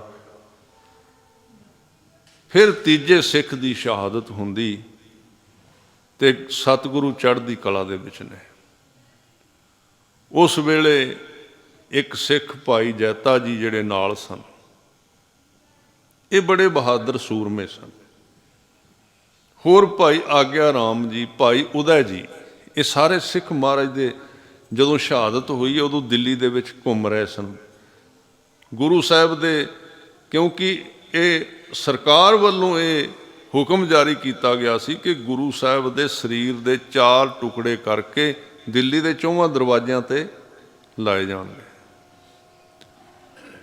ਇਹ ਕੋਈ ਸਾਡਾ ਇਤਿਹਾਸ ਹੀ ਐਸਾ ਹੈ, ਇਸ ਦਿੱਲੀ ਦੇ ਨਾਲ ਸਾਡਾ ਕੋਈ ਪੁਰਾਣਾ ਲੈਣ ਦੇਣ ਚੱਲ ਰਿਹਾ ਹੈ। ਤਾਂ ਉੱਥੇ ਇਹ ਉਹਨਾਂ ਨੇ ਜਦੋਂ ਹੁਕਮ ਕੀਤਾ ਸੀ ਤਾਂ ਉਦੋਂ ਸਿੱਖਾਂ ਨੇ ਇਹ ਉਦਮ ਕੀਤਾ ਵੀ ਕੀ ਤਰੀਕਾ ਅਪਣਾਇਆ ਜਾਏ। ਉਹਦੇ ਵਿੱਚ 2 ਸਿੱਖ ਸ਼ਾਮਲ ਸਨ, ਭਾਈ ਲੱਖੀ ਸ਼ਾਹ ਵਣਜਾਰਾ ਜਿਹੜੇ ਰਕਾਬਗੰਜ ਗੁਰਦੁਆਰਾ ਸਾਹਿਬ ਜਿੱਥੇ ਬਣਿਆ, ਇਹ ਘਰ ਸੀ ਉਹਨਾਂ ਦਾ। ਇਹ ਬੜੇ ਵੱਡੇ ਇਹਨਾਂ ਦਾ ਕਾਰੋਬਾਰ ਸੀ ਭਾਈ ਲੱਖੀ ਸ਼ਾਹ ਜੀ ਦਾ, ਨਗਾਈਆ ਇਹਨਾਂ ਦਾ ਪੁੱਤਰ ਸੀ। ਤਾਂ ਜਦੋਂ ਸਤਿਗੁਰੂ ਜੀ ਦੀ ਸ਼ਹਾਦਤ ਹੋਣੀ ਸੀ ਉਹਦੇ ਤੋਂ 1 ਰਾਤ ਪਹਿਲਾਂ ਭਾਈ ਜੈਤਾ ਸਫਾਈ ਕਰਮਚਾਰੀ ਬਣ ਕੇ ਅੰਦਰ ਗਏ ਸੀ ਸਤਿਗੁਰੂ ਨੂੰ ਮਿਲਣ ਵਾਸਤੇ। ਜਦੋਂ ਅੰਦਰ ਗਏ ਤਾਂ ਉਹਨਾਂ ਪਹਿਰੇਦਾਰਾਂ ਨੇ ਪੁੱਛਿਆ, ਤੂੰ ਕੌਣ ਹੈ? ਉਹਨਾਂ ਨੇ ਜਾਣ ਨਾ ਦਿੱਤਾ ਤੇ ਅੰਦਰ ਸਾਧ ਸੰਗਤ ਜੀ ਸਤਿਗੁਰੂ ਜੀ ਪਿੰਜਰੇ ਵਿੱਚ ਖੜੇ ਨੇ, ਇਧਰੋਂ ਰਾਤ ਅੱਧੀ ਤੋਂ ਵੱਧ ਹੋ ਗਈ ਤੇ ਉਹਦਾ ਜਿਹੜਾ ਜੇਲ੍ਹਦਾਰ ਸੀ ਉਹ ਬੜਾ ਹੀ ਸਖਤ ਸੀ, ਬਹੁਤ ਸਖਤੀ ਕਰਦਾ ਸੀ ਜੇਲ੍ਹ ਦੇ ਵਿੱਚ, ਉਹ ਲਾਇਆ ਹੋਇਆ ਸੀ। ਜਦੋਂ ਉਹ ਅੰਦਰ ਗਿਆ, ਸਾਰੀ ਉਮਰ ਉਹਨੂੰ ਗਾਲੀ ਗਲੋਚ ਕਰਦਿਆਂ, ਜਿਵੇਂ ਆਮ ਇਹਨਾਂ ਦਾ ਸੁਭਾਅ ਹੁੰਦਾ, ਲੰਘ ਗਿਆ ਸੀ। ਅੱਜ ਤੁਰਦਾ ਤੁਰਦਾ ਵੀ ਕੋਈ ਘਟਨਾ ਨਾ ਵਾਪਰ ਜਾਏ, ਕਿਉਂਕਿ ਗੁਰੂ ਸਾਹਿਬ ਨੇ ਕਲਾ ਵਰਤਾਈ ਸੀ ਇੱਕ ਦੋ ਵਾਰੀ ਕਿ ਗੁਰੂ ਸਾਹਿਬ ਬਾਰੇ ਇਹ ਰੌਲਾ ਪਿਆ ਸੀ ਵੀ ਗੁਰੂ ਸਾਹਿਬ ਫਲਾਣੇ ਥਾਂ ਤੇ ਸਿੱਖ ਦੇ ਘਰ ਵਿੱਚ ਪ੍ਰਸ਼ਾਦਾ ਛਕਦੇ ਵੇਖੇ ਗਏ ਨੇ। ਇਹ ਹੋਇਆ ਸੀ, ਪ੍ਰਸ਼ਾਦਾ ਛਕਦੇ ਵੇਖੇ ਗਏ ਨੇ। ਜਦੋਂ ਇੱਧਰ ਵੇਖਿਆ ਆ ਕੇ ਤੇ ਪਿੰਜਰੇ ਦੇ ਵਿੱਚ ਰੌਲਾ ਪੈ ਗਿਆ, ਹਰਫਲੀ ਪੈ ਗਈ ਵੀ ਗੁਰੂ ਸਾਹਿਬ ਕਿਸੇ ਦੇ ਘਰ ਚਲੇ ਗਏ, ਉਹ ਤਾਂ ਨਿਕਲ ਜਾਣਗੇ। ਗੁਰੂ ਸਾਹਿਬ ਨੂੰ ਕਲਾਵਾਨ ਮੰਨਿਆ ਗਿਆ ਸੀ। ਹੁਣ ਕਹਿਣਗੇ ਜੀ ਵੇਖੋ ਲੱਗੇ ਜੀ ਸੁਣਾਉਣ ਕੋਲੋਂ ਬਣਾ ਬਣਾ ਕੇ ਗੱਲਾਂ। ਉਹ ਪਹਿਲਾਂ ਵੀ ਮੈਂ ਗੱਲ ਕੀਤੀ, ਉਹ ਇਹ ਤਾਂ ਕੰਮ ਸਿੱਖ ਕਰ ਲੈਂਦੇ ਨੇ, ਗੁਰੂ ਤੇ ਬਹੁਤ ਵੱਡਾ ਹੈ। ਜਦੋਂ ਸੰਤ ਬਾਬਾ ਜਰਨੈਲ ਸਿੰਘ ਨੂੰ ਗ੍ਰਿਫਤਾਰ ਕੀਤਾ ਗਿਆ ਸੀ, ਉਸ ਟਾਈਮ ਉਹਨਾਂ ਬਾਰੇ ਵੀ ਇਹ ਖਬਰ ਹੈ ਕਿ ਉਹ ਵੀ ਇੱਕ ਦਿਨ ਉਸ ਕਮਰੇ ਦੇ ਵਿੱਚ ਜਦੋਂ ਝਾਤੀ ਪਾਈ ਸਿਪਾਹੀ ਨੇ ਤੇ ਵੇਖਿਆ ਵੀ ਅੰਦਰ ਹੈ ਨਹੀਂ, ਰੌਲਾ ਪੈ ਗਿਆ, ਭੱਜ ਦੌੜ ਪੈ ਗਈ ਵੀ ਚਲੇ ਗਏ, ਕੋਈ ਕੱਢ ਕੇ ਲੈ ਗਿਆ, ਕੀ ਹੋਇਆ। ਥੋੜੇ ਚਿਰ ਬਾਅਦ ਵੇਖਿਆ ਤੇ ਉੱਥੇ ਹੀ ਚੌਂਕੜਾ ਮਾਰ ਕੇ ਬੈਠੇ ਸੀ। ਉਹਨਾਂ ਕਿਹਾ, ਉਹ ਜਿਹੜਾ ਥਾਣੇਦਾਰ ਸੀ ਉਹਦੇ ਸਾਹ ਦੇ ਸਾਹ ਵਿੱਚ ਆਇਆ, ਉਹ ਕਹਿੰਦਾ ਜੀ ਕਿਰਪਾ ਰੱਖਿਆ ਜੇ ਮੇਰੇ ਤੇ ਮੇਰੀ ਨੌਕਰੀ ਨਾ ਜਾਂਦੀ। ਕਹਿੰਦੇ ਫਿਕਰ ਨਾ ਕਰ, ਮੈਂ ਇੱਥੇ ਹੀ ਹਾਂ। ਕਹਿੰਦੇ ਤੁਸੀਂ ਦਿਸੇ ਨਹੀਂ ਇੱਥੇ ਅੰਦਰ, ਅਸੀਂ ਬੜਾ ਲੱਭਿਆ। ਕਹਿੰਦੇ ਮਨ ਕੀਤਾ ਸੀ ਗੁਰੂ ਰਾਮਦਾਸ ਜੀ ਦੇ ਚਰਨਾਂ ਵਿੱਚ ਨਮਸਕਾਰ ਕਰਨ ਵਾਸਤੇ, ਇਸ਼ਨਾਨ ਕਰਨ ਵਾਸਤੇ, ਅਸੀਂ ਸੋਚਿਆ ਇਸ਼ਨਾਨ ਹੀ ਕਰ ਆਈ ਜਾ ਕੇ। ਇਹ ਤਾਂ ਸਿੱਖਾਂ ਦੇ ਕੰਮ ਨੇ। ਇਹ ਤਾਂ ਚਲੋ ਉਹਨਾਂ ਨੇ ਇੱਕ, ਜਦੋਂ ਉਹਨਾਂ ਦੀ ਗ੍ਰਿਫਤਾਰੀ ਹੋਣੀ ਸੀ, ਮੈਂ ਤਾਂ ਚੌਕ ਦੇ ਵਿੱਚ, ਇੱਕ ਉਹਨਾਂ ਦੇ ਨਿੱਜੀ ਸਿੱਖ, ਅਜੇ ਉਹ ਗੱਲ ਕਿਤੇ ਬਾਹਰ ਗੱਲਾਂ ਨਹੀਂ ਆਈਆਂ। ਇਹ ਸੰਤ ਬਾਬਾ ਜਰਨੈਲ ਸਿੰਘ ਨੇ ਜਦੋਂ ਉਹਨਾਂ ਨੂੰ ਕਿਸੇ ਕਿਹਾ ਬਾਬਾ ਜੀ ਹੁਣ ਤੁਸੀਂ ਗ੍ਰਿਫਤਾਰ ਹੋ ਜਾਣਾ ਤੇ ਹੁਣ ਪਰਤ ਕੇ ਪਤਾ ਨਹੀਂ ਇਹਨਾਂ ਦਾ ਕੀ ਪਤਾ ਕਿਹੜਾ ਕੇਸ ਪਾ ਦੇਣ, ਕੀ ਕਰ ਦੇਣ, ਤੇ ਸਰਕਾਰ ਹੈ ਤੇ ਇੱਕ ਸਿੰਘ ਅਜੇ ਵੀ ਉਹ ਸਾਬਤ ਸੂਰਤ ਹੁਣ ਕਾਇਮ ਹੈ। ਉਹਨੇ ਮੈਨੂੰ ਦੱਸਿਆ, ਉਹ ਕਹਿੰਦੇ ਵੀ ਸੰਤਾਂ ਨੇ ਇੱਕ ਬਚਨ ਕਿਹਾ ਸੀ, ਕਹਿੰਦੇ ਗੁਰੂ ਦੇ ਹੁਕਮ ਵਿੱਚ ਰਹਿਣਾ ਅਸੀਂ, ਪਰ ਅੱਜ ਤੱਕ ਕੋਈ ਇਸ ਤਰ੍ਹਾਂ ਦੀ ਜੇਲ੍ਹ ਨਹੀਂ ਬਣੀ ਜਿਹੜੀ ਜਰਨੈਲ ਸਿੰਘ ਨੂੰ ਰੋਕ ਸਕੇ, ਜਿਹੜੀ ਮੈਨੂੰ ਰੋਕ ਸਕੇ ਨਾ, ਅੱਜ ਤੱਕ ਇਹੋ ਜਿਹੀ ਜੇਲ੍ਹ ਨਹੀਂ ਬਣੀ। ਇਹ ਸਿੱਖ ਦਾ ਜੀਵਨ ਹੈ ਤੇ ਗੁਰੂ ਕਿੱਡਾ ਵੱਡਾ ਹੈ। ਹੁਣ ਕਹਿੰਦੇ ਨੇ ਜੀ ਕੋਲੋਂ ਬਣਾ ਕੇ ਤੁਸੀਂ ਗੁਰੂਆਂ ਦੀਆਂ ਜਾਦੂਗਰਾਂ ਦੀਆਂ ਗੱਲਾਂ ਸੁਣਾਉਂਦੇ ਹੋ। ਉਹ ਗੁਰੂ ਇਹ ਜਾਦੂਗਰ ਨਹੀਂ, ਗੁਰੂ ਤਾਂ ਗੁਰਬਾਣੀ ਦਾ ਉਪਦੇਸ਼ ਦੇਣ ਵਾਸਤੇ ਆਇਆ, ਪਰ ਗੁਰੂ ਨੂੰ ਆਮ ਮਨੁੱਖ ਨਾ ਕਹੋ, ਇਹ ਗਲਤੀ ਨਾ ਕਰੋ ਆਪਣੀ ਜ਼ਿੰਦਗੀ ਵਿੱਚ। ਸਤਿਗੁਰੂ ਤੇਗ ਬਹਾਦਰ ਸਾਹਿਬ, ਉਹਨਾਂ ਦੀ ਜਦੋਂ ਸ਼ਹਾਦਤ ਤੋਂ ਇੱਕ ਰਾਤ ਪਹਿਲਾਂ ਉੱਥੋਂ ਦਾ ਜੇਲ੍ਹਦਾਰ ਆਉਂਦਾ ਹੈ ਤੇ ਉਹਦਾ ਜੀਵਨ ਸਾਰੀ ਉਮਰ ਸ਼ਰਾਬਾਂ ਕਬਾਬਾਂ ਵਿੱਚ ਸੜਦਿਆਂ ਬਲਦਿਆਂ ਲੰਘ ਗਿਆ ਤੇ ਗੁਰੂ ਦਾ ਕੋਈ ਪਤਾ ਨਹੀਂ ਕਦੋਂ ਕਿਸੇ ਤੇ ਮਿਹਰ ਕਰਦਾ ਹੈ। ਮੈਂ ਪਿੱਛੇ ਇੱਕ ਦਿਨ ਦੀਵਾਨ ਵਿੱਚ ਵੀ ਬੇਨਤੀ ਕੀਤੀ ਸੀ ਕਿ ਗੁਰੂ ਨੂੰ ਤੇ ਸਗੋਂ ਮੈਂ ਉੱਥੇ ਇੱਕ ਉਦਾਹਰਨ ਦਿੱਤੀ ਸੀ ਵੀ ਤੁਹਾਡੇ ਘਰ ਕਦੀ ਬਿਜਲੀ ਵਾਲਾ ਮਿਸਤਰੀ ਬਿਨਾਂ ਕੰਮ ਤੋਂ ਵੀ ਆਇਆ, ਸਗੋਂ ਉਹ ਉੱਥੇ ਆਉਂਦਾ ਜਿੱਥੇ ਤੁਹਾਡਾ ਪੱਖਾ ਖਰਾਬ ਹੋਵੇ, ਕੋਈ ਤੁਹਾਡੀ ਲਾਈਟ ਖਰਾਬ ਹੋਵੇ, ਉਦੋਂ ਹੀ ਆਉਂਦਾ ਨਾ। ਉਹ ਗੁਰੂ ਵੀ ਜ਼ਿਆਦਾ ਉੱਥੇ ਆਉਂਦਾ ਜਿੱਥੇ ਜੀਵਨ ਖਰਾਬ ਹੋਵੇ ਬੰਦਾ। ਠੀਕ ਵਾਲੇ ਤੇ ਠੀਕ ਹੀ ਨੇ ਪਹਿਲਾਂ। ਇਸ ਕਰਕੇ ਅਸੀਂ ਕਈ ਵਾਰੀ ਮਾਣ ਕਰ ਜਾਂਦੇ ਸ਼ਾਇਦ ਗੁਰੂ ਸਾਡੇ ਕੋਲ ਹੀ ਆਉਂਦਾ ਹੈ, ਗੁਰੂ ਦਾ ਪਤਾ ਕੋਈ ਨਹੀਂ ਜੇ। ਗੁਰੂ ਨੂੰ ਤਰਸ ਆ ਗਿਆ ਜਦੋਂ ਦਇਆ ਕਰੋ ਕਿਛ ਮਿਹਰ ਉਪਾਵੋ, ਡੁੱਬਦੇ ਪੱਥਰ ਤਾਰੇ। ਜਦੋਂ ਜੇਲ੍ਹਦਾਰ ਅਬਦੁੱਲਾ ਜੀ ਦਾ ਨਾਂ ਲਿਖਿਆ, ਅਬਦੁੱਲਾ ਜਦੋਂ ਆਇਆ ਨਾ, ਸਿਪਾਹੀਆਂ ਨੂੰ ਗਾਲਾਂ ਕੱਢਦਾ ਤੁਰਿਆ ਆਉਂਦਾ ਤੇ ਗੁਰੂ ਸਾਹਿਬ ਆਪਣੇ ਆਨੰਦ ਵਿੱਚ ਖੜੇ ਨੇ ਤੇ ਸਤਿਗੁਰੂ ਨੂੰ ਤਰਸ ਆ ਗਿਆ, ਕਹਿੰਦੇ ਵੇਖੋ ਕਿੱਡਾ ਸੋਹਣਾ ਮਨੁੱਖਾ ਜਾਮਾ ਮਿਲਿਆ ਤੇ ਵੇਖੋ ਕਿਵੇਂ ਗਵਾ ਲਿਆ ਇਹਨੇ ਆਪਣਾ। ਚਲੋ ਇਹਦੇ ਉੱਤੇ ਵੀ ਕਿਰਪਾ ਕਰ ਹੀ ਦਈਏ। ਗੁਰੂ ਨੇ ਇੱਕ ਨਜ਼ਰ ਭਰ ਕੇ ਗੁਰੂ ਤੇਗ ਬਹਾਦਰ ਸਾਹਿਬ ਨੇ ਅਬਦੁੱਲੇ ਤੇ ਮਾਰੀ ਤੇ ਅਬਦੁੱਲਾ ਜਦੋਂ ਗੁਰੂ ਤੇਗ ਬਹਾਦਰ ਸਾਹਿਬ ਜੀ ਦੇ ਪਿੰਜਰੇ ਕੋਲ ਆਇਆ ਨਾ ਉਹਦੇ ਸਰੀਰ ਦੇ ਵਿੱਚ ਇੱਕ ਖਾਸ ਤਰ੍ਹਾਂ ਦੀ ਹਰਕਤ ਹੋਈ ਤੇ ਸਤਿਗੁਰਾਂ ਦੇ ਪਿੰਜਰੇ ਦੇ ਸਾਹਮਣੇ ਚੌਂਕੜਾ ਮਾਰ ਕੇ ਬੈਠ ਗਿਆ। ਇਹ ਇੱਕ ਸੱਜਣ ਨੇ ਇੱਕ ਕਿਤਾਬ ਲਿਖੀ, ਪੰਜਵਾਂ ਸਾਹਿਬਜ਼ਾਦਾ, ਉਹਨੇ ਉਹਦੇ ਵਿੱਚ ਜ਼ਿਕਰ ਕੀਤਾ। ਉਹ ਭਾਈ ਜੈਤੇ ਦਾ ਜੀਵਨ ਲਿਖਦਾ। ਉਹ ਕਹਿੰਦਾ ਵੀ ਜਦੋਂ ਬੈਠ ਗਿਆ ਕਿਰਪਾ ਹੋ ਗਈ, ਕਿਉਂਕਿ ਜਿਨ ਕੋ ਨਦਰ ਕਰਮ ਤਿਨਕਾਰ, ਨਾਨਕ ਨਦਰੀ ਨਦਰ ਨਿਹਾਲ, ਨਿਹਾਲ ਕਰ ਦਿੱਤਾ ਮਹਾਰਾਜ। ਉਹ ਵੇਂਦਾ ਵੀ ਮੇਰੇ ਅੰਦਰ ਕੋਈ ਖਾਸ ਤਰ੍ਹਾਂ ਦਾ ਸਰੂਰ ਹੈ ਜਿਹਦਾ ਉਹਨੂੰ ਆਪ ਵੀ ਪਤਾ ਨਹੀਂ ਤੇ ਨਾ ਕਿਸੇ ਨੂੰ ਦੱਸ ਸਕਦਾ ਵੀ ਉਹ ਕੀ ਹੈ। ਨਾਮ ਇਸ ਤਰ੍ਹਾਂ ਦੀ ਚੀਜ਼ ਹੈ। ਗਿਆਨ ਇੱਕ ਹੋਰ ਪੱਖ ਹੈ, ਜਦੋਂ ਅਸੀਂ ਬਾਹਰੋਂ ਪੜ੍ਹ ਕੇ ਜਾਂਦੇ ਹਾਂ ਉਹ ਇੱਕ ਅਲੱਗ ਤੋਂ ਚੀਜ਼ ਹੈ, ਪਰ ਬੜੇ ਲੋਕਾਂ ਨੂੰ ਇਸ ਤਰ੍ਹਾਂ ਵੀ ਗਿਆਨ ਹੋਇਆ ਜਿਹੜੇ ਪਰਤ ਕੇ ਉਹ ਦੱਸ ਨਹੀਂ ਸਕੇ ਵੀ ਇਹ ਕਿਵੇਂ ਦਾ ਗਿਆਨ ਸਾਡੇ ਅੰਦਰ। ਨਾਮ ਇਸ ਤਰ੍ਹਾਂ ਦੀ ਚੀਜ਼ ਹੈ। ਉਹ ਆਨੰਦ ਦੇ ਵਿੱਚ ਉਹਦੇ ਜਿਵੇਂ ਬਾਰਿਸ਼ ਪੈ ਗਈ ਨਾ ਅੰਦਰ, ਇਸ ਤਰ੍ਹਾਂ ਹੋ ਗਿਆ। ਤੇ ਸਤਿਗੁਰੂ ਵਹਿੰਦੇ ਵੀ ਠਰ ਗਿਆ, ਉਹਦਾ ਜਿਹੜਾ ਜੀਵਨ ਸੀ ਆਨੰਦਿਤ ਹੋ ਗਿਆ, ਉੱਠਣ ਨੂੰ ਜੀ ਨਹੀਂ ਕਰਦਾ। ਸਤਿਗੁਰੂ ਨੇ ਕਿਹਾ, ਉੱਠ ਅਬਦੁੱਲਿਆ, ਕਿੱਧਰ ਆਇਆ? ਕਹਿਣ ਲੱਗਾ, ਮਹਾਰਾਜ ਮੈਂ ਕੁਝ ਨਹੀਂ ਦੱਸ ਸਕਦਾ ਮੈਨੂੰ ਕੀ ਹੋਇਆ, ਬਸ ਕੁਝ ਹੋ ਗਿਆ ਮੈਨੂੰ, ਮੈਂ ਤੁਹਾਡਾ ਬਣ ਗਿਆ। ਸਤਿਗੁਰੂ ਨੇ ਕਿਹਾ, ਜਾ ਆਨੰਦ ਲੈ। ਕਹਿੰਦੇ ਜਾਣਾ ਨਹੀਂ, ਹੁਣ ਮੇਰੀ ਵੀ ਇੱਕ ਇੱਛਾ ਹੈ। ਕਹਿੰਦੇ ਕਿਹੜੀ ਇੱਛਾ ਹੈ?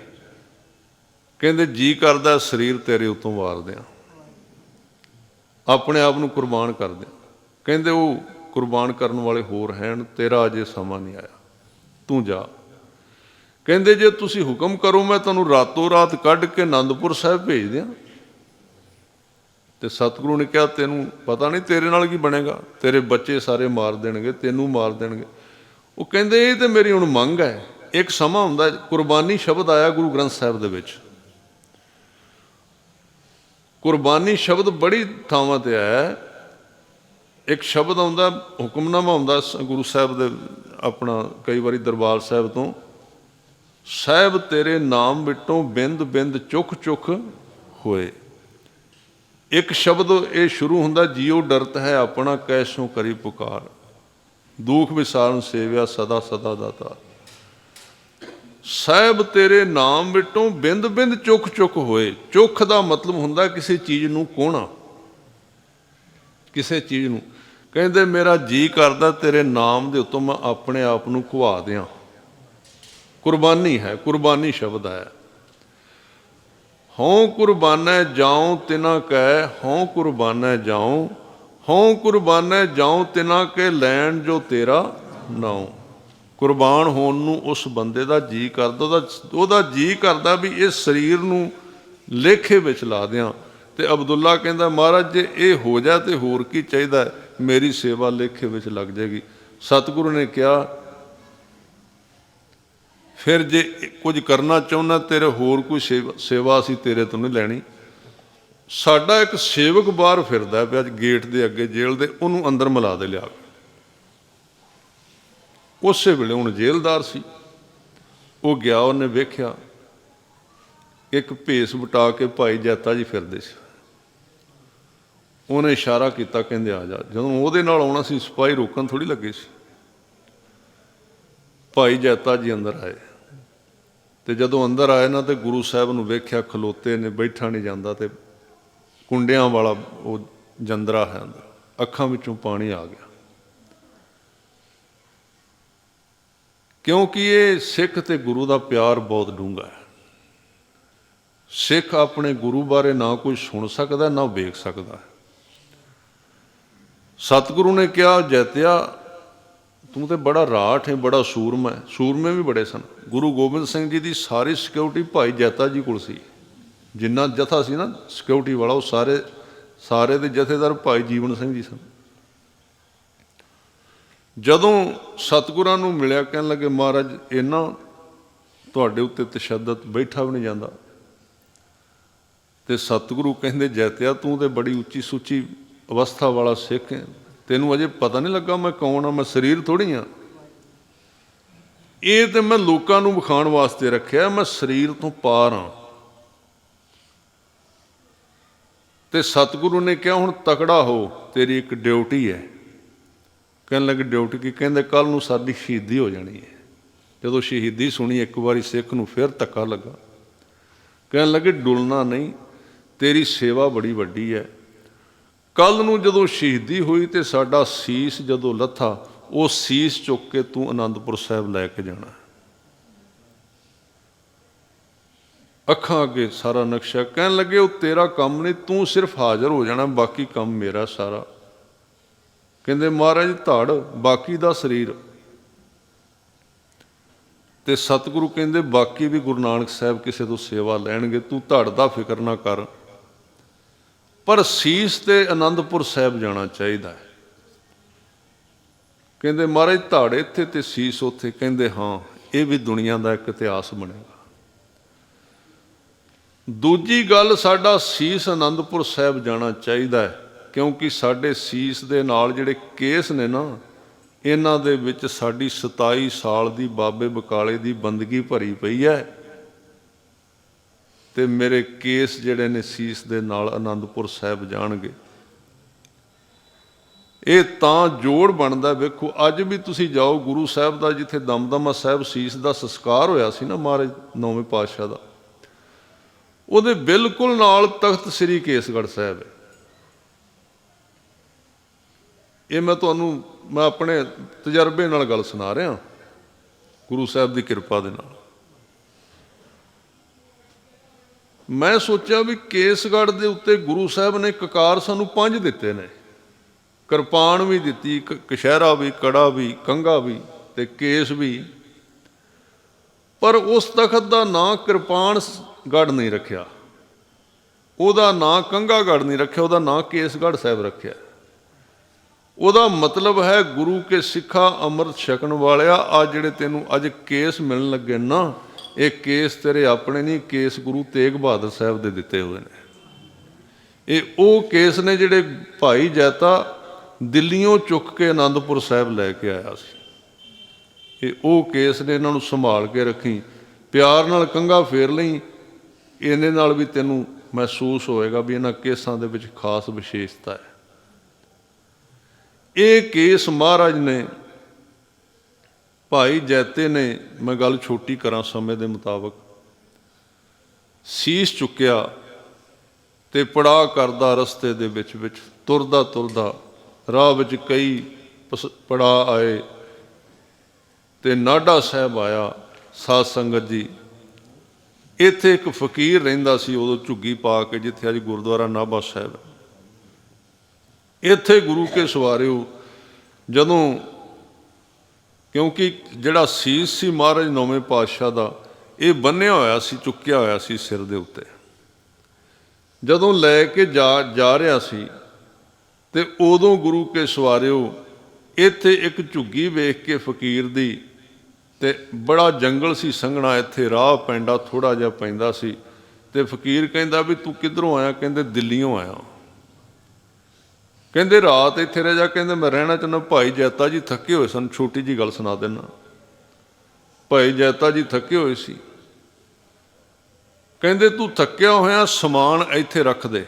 ਉਹ ਸਮਾਨ ਉਹਦੇ ਭਾਣੇ ਸਮਾਨ ਹੈ, ਕਿਉਂਕਿ ਗੁਰੂ ਸਾਹਿਬ ਦਾ ਸੀਸ ਸੀ ਨਾ ਕੱਪੜੇ ਵਿੱਚ ਵਲੇਟਿਆ ਹੋਇਆ।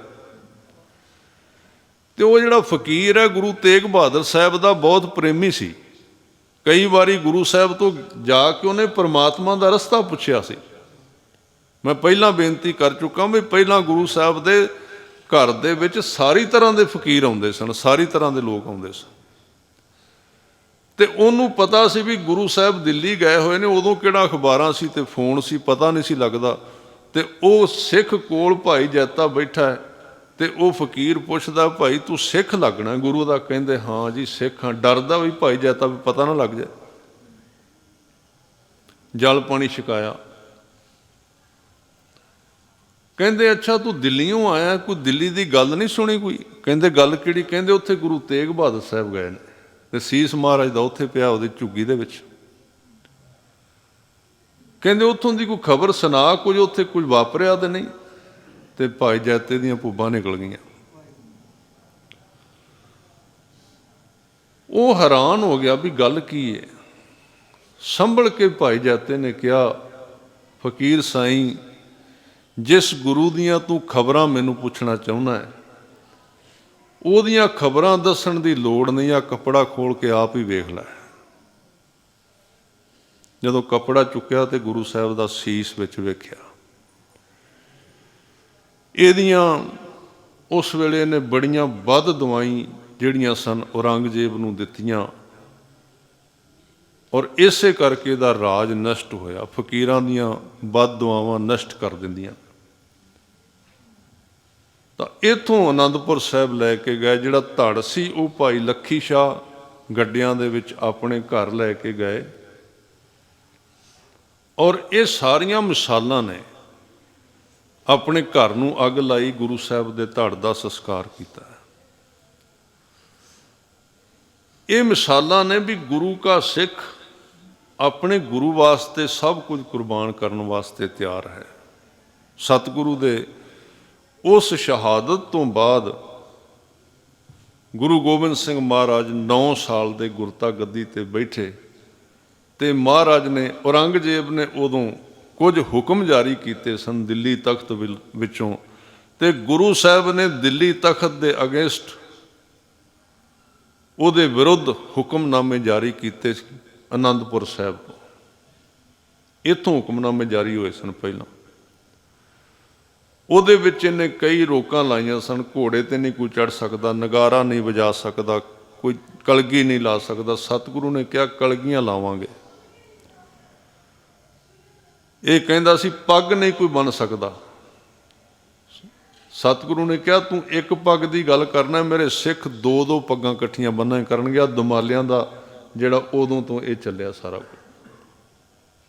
तू एक घोड़े ते चढ़न तो रोकना, मेरे सिख 2-2 घोड़ियां ते इकट्ठी सवारी करनगे। जिहड़ा होले महल्ले नूं सिंह घोड़े भजाउंदे 2 घोड़ियां ते चढ़ के, ये उदों दी गुरु साहब दी रीत है।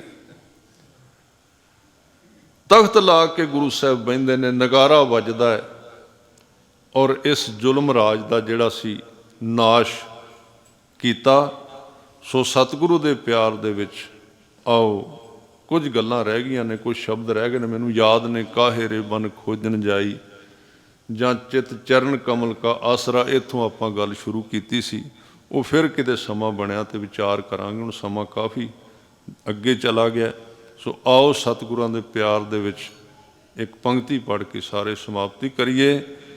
तेग बहादुर सिमरिया, तेग बहादुर सिमरिया, तेग बहादुर सिमरिया, तेग बहादुर सिमरिया, तेग बहादुर सिमरिया, तेग बहादुर सिमरिया।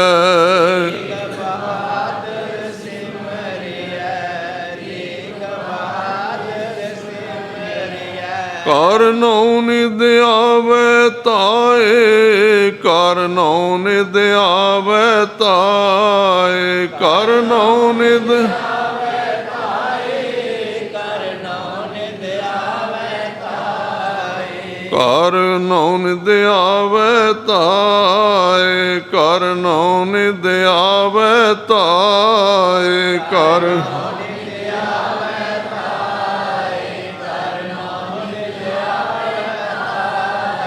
सब थाई होए सहाय, सब थाई होए सहाय, सब थाई होए सहाय, सब थाई होए सहाय, सब थाई होए सहाय, सब थाई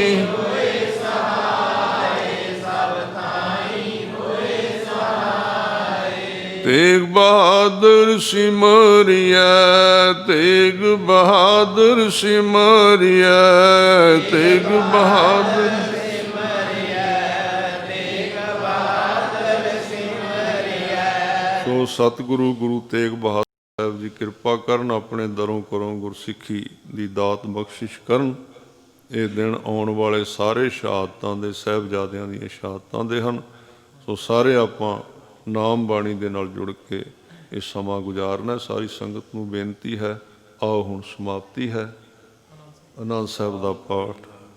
ਰਾਮਕਲੀ ਮਹੱਲਾ ਤੀਜਾ। ਆਨੰਦ ਇੱਕ ਓੰਕਾਰ ਸਤਿਗੁਰ ਪ੍ਰਸਾਦ। ਆਨੰਦ ਭਇਆ ਮੇਰੀ ਮਾਏ, ਸਤਿਗੁਰੂ ਮੈਂ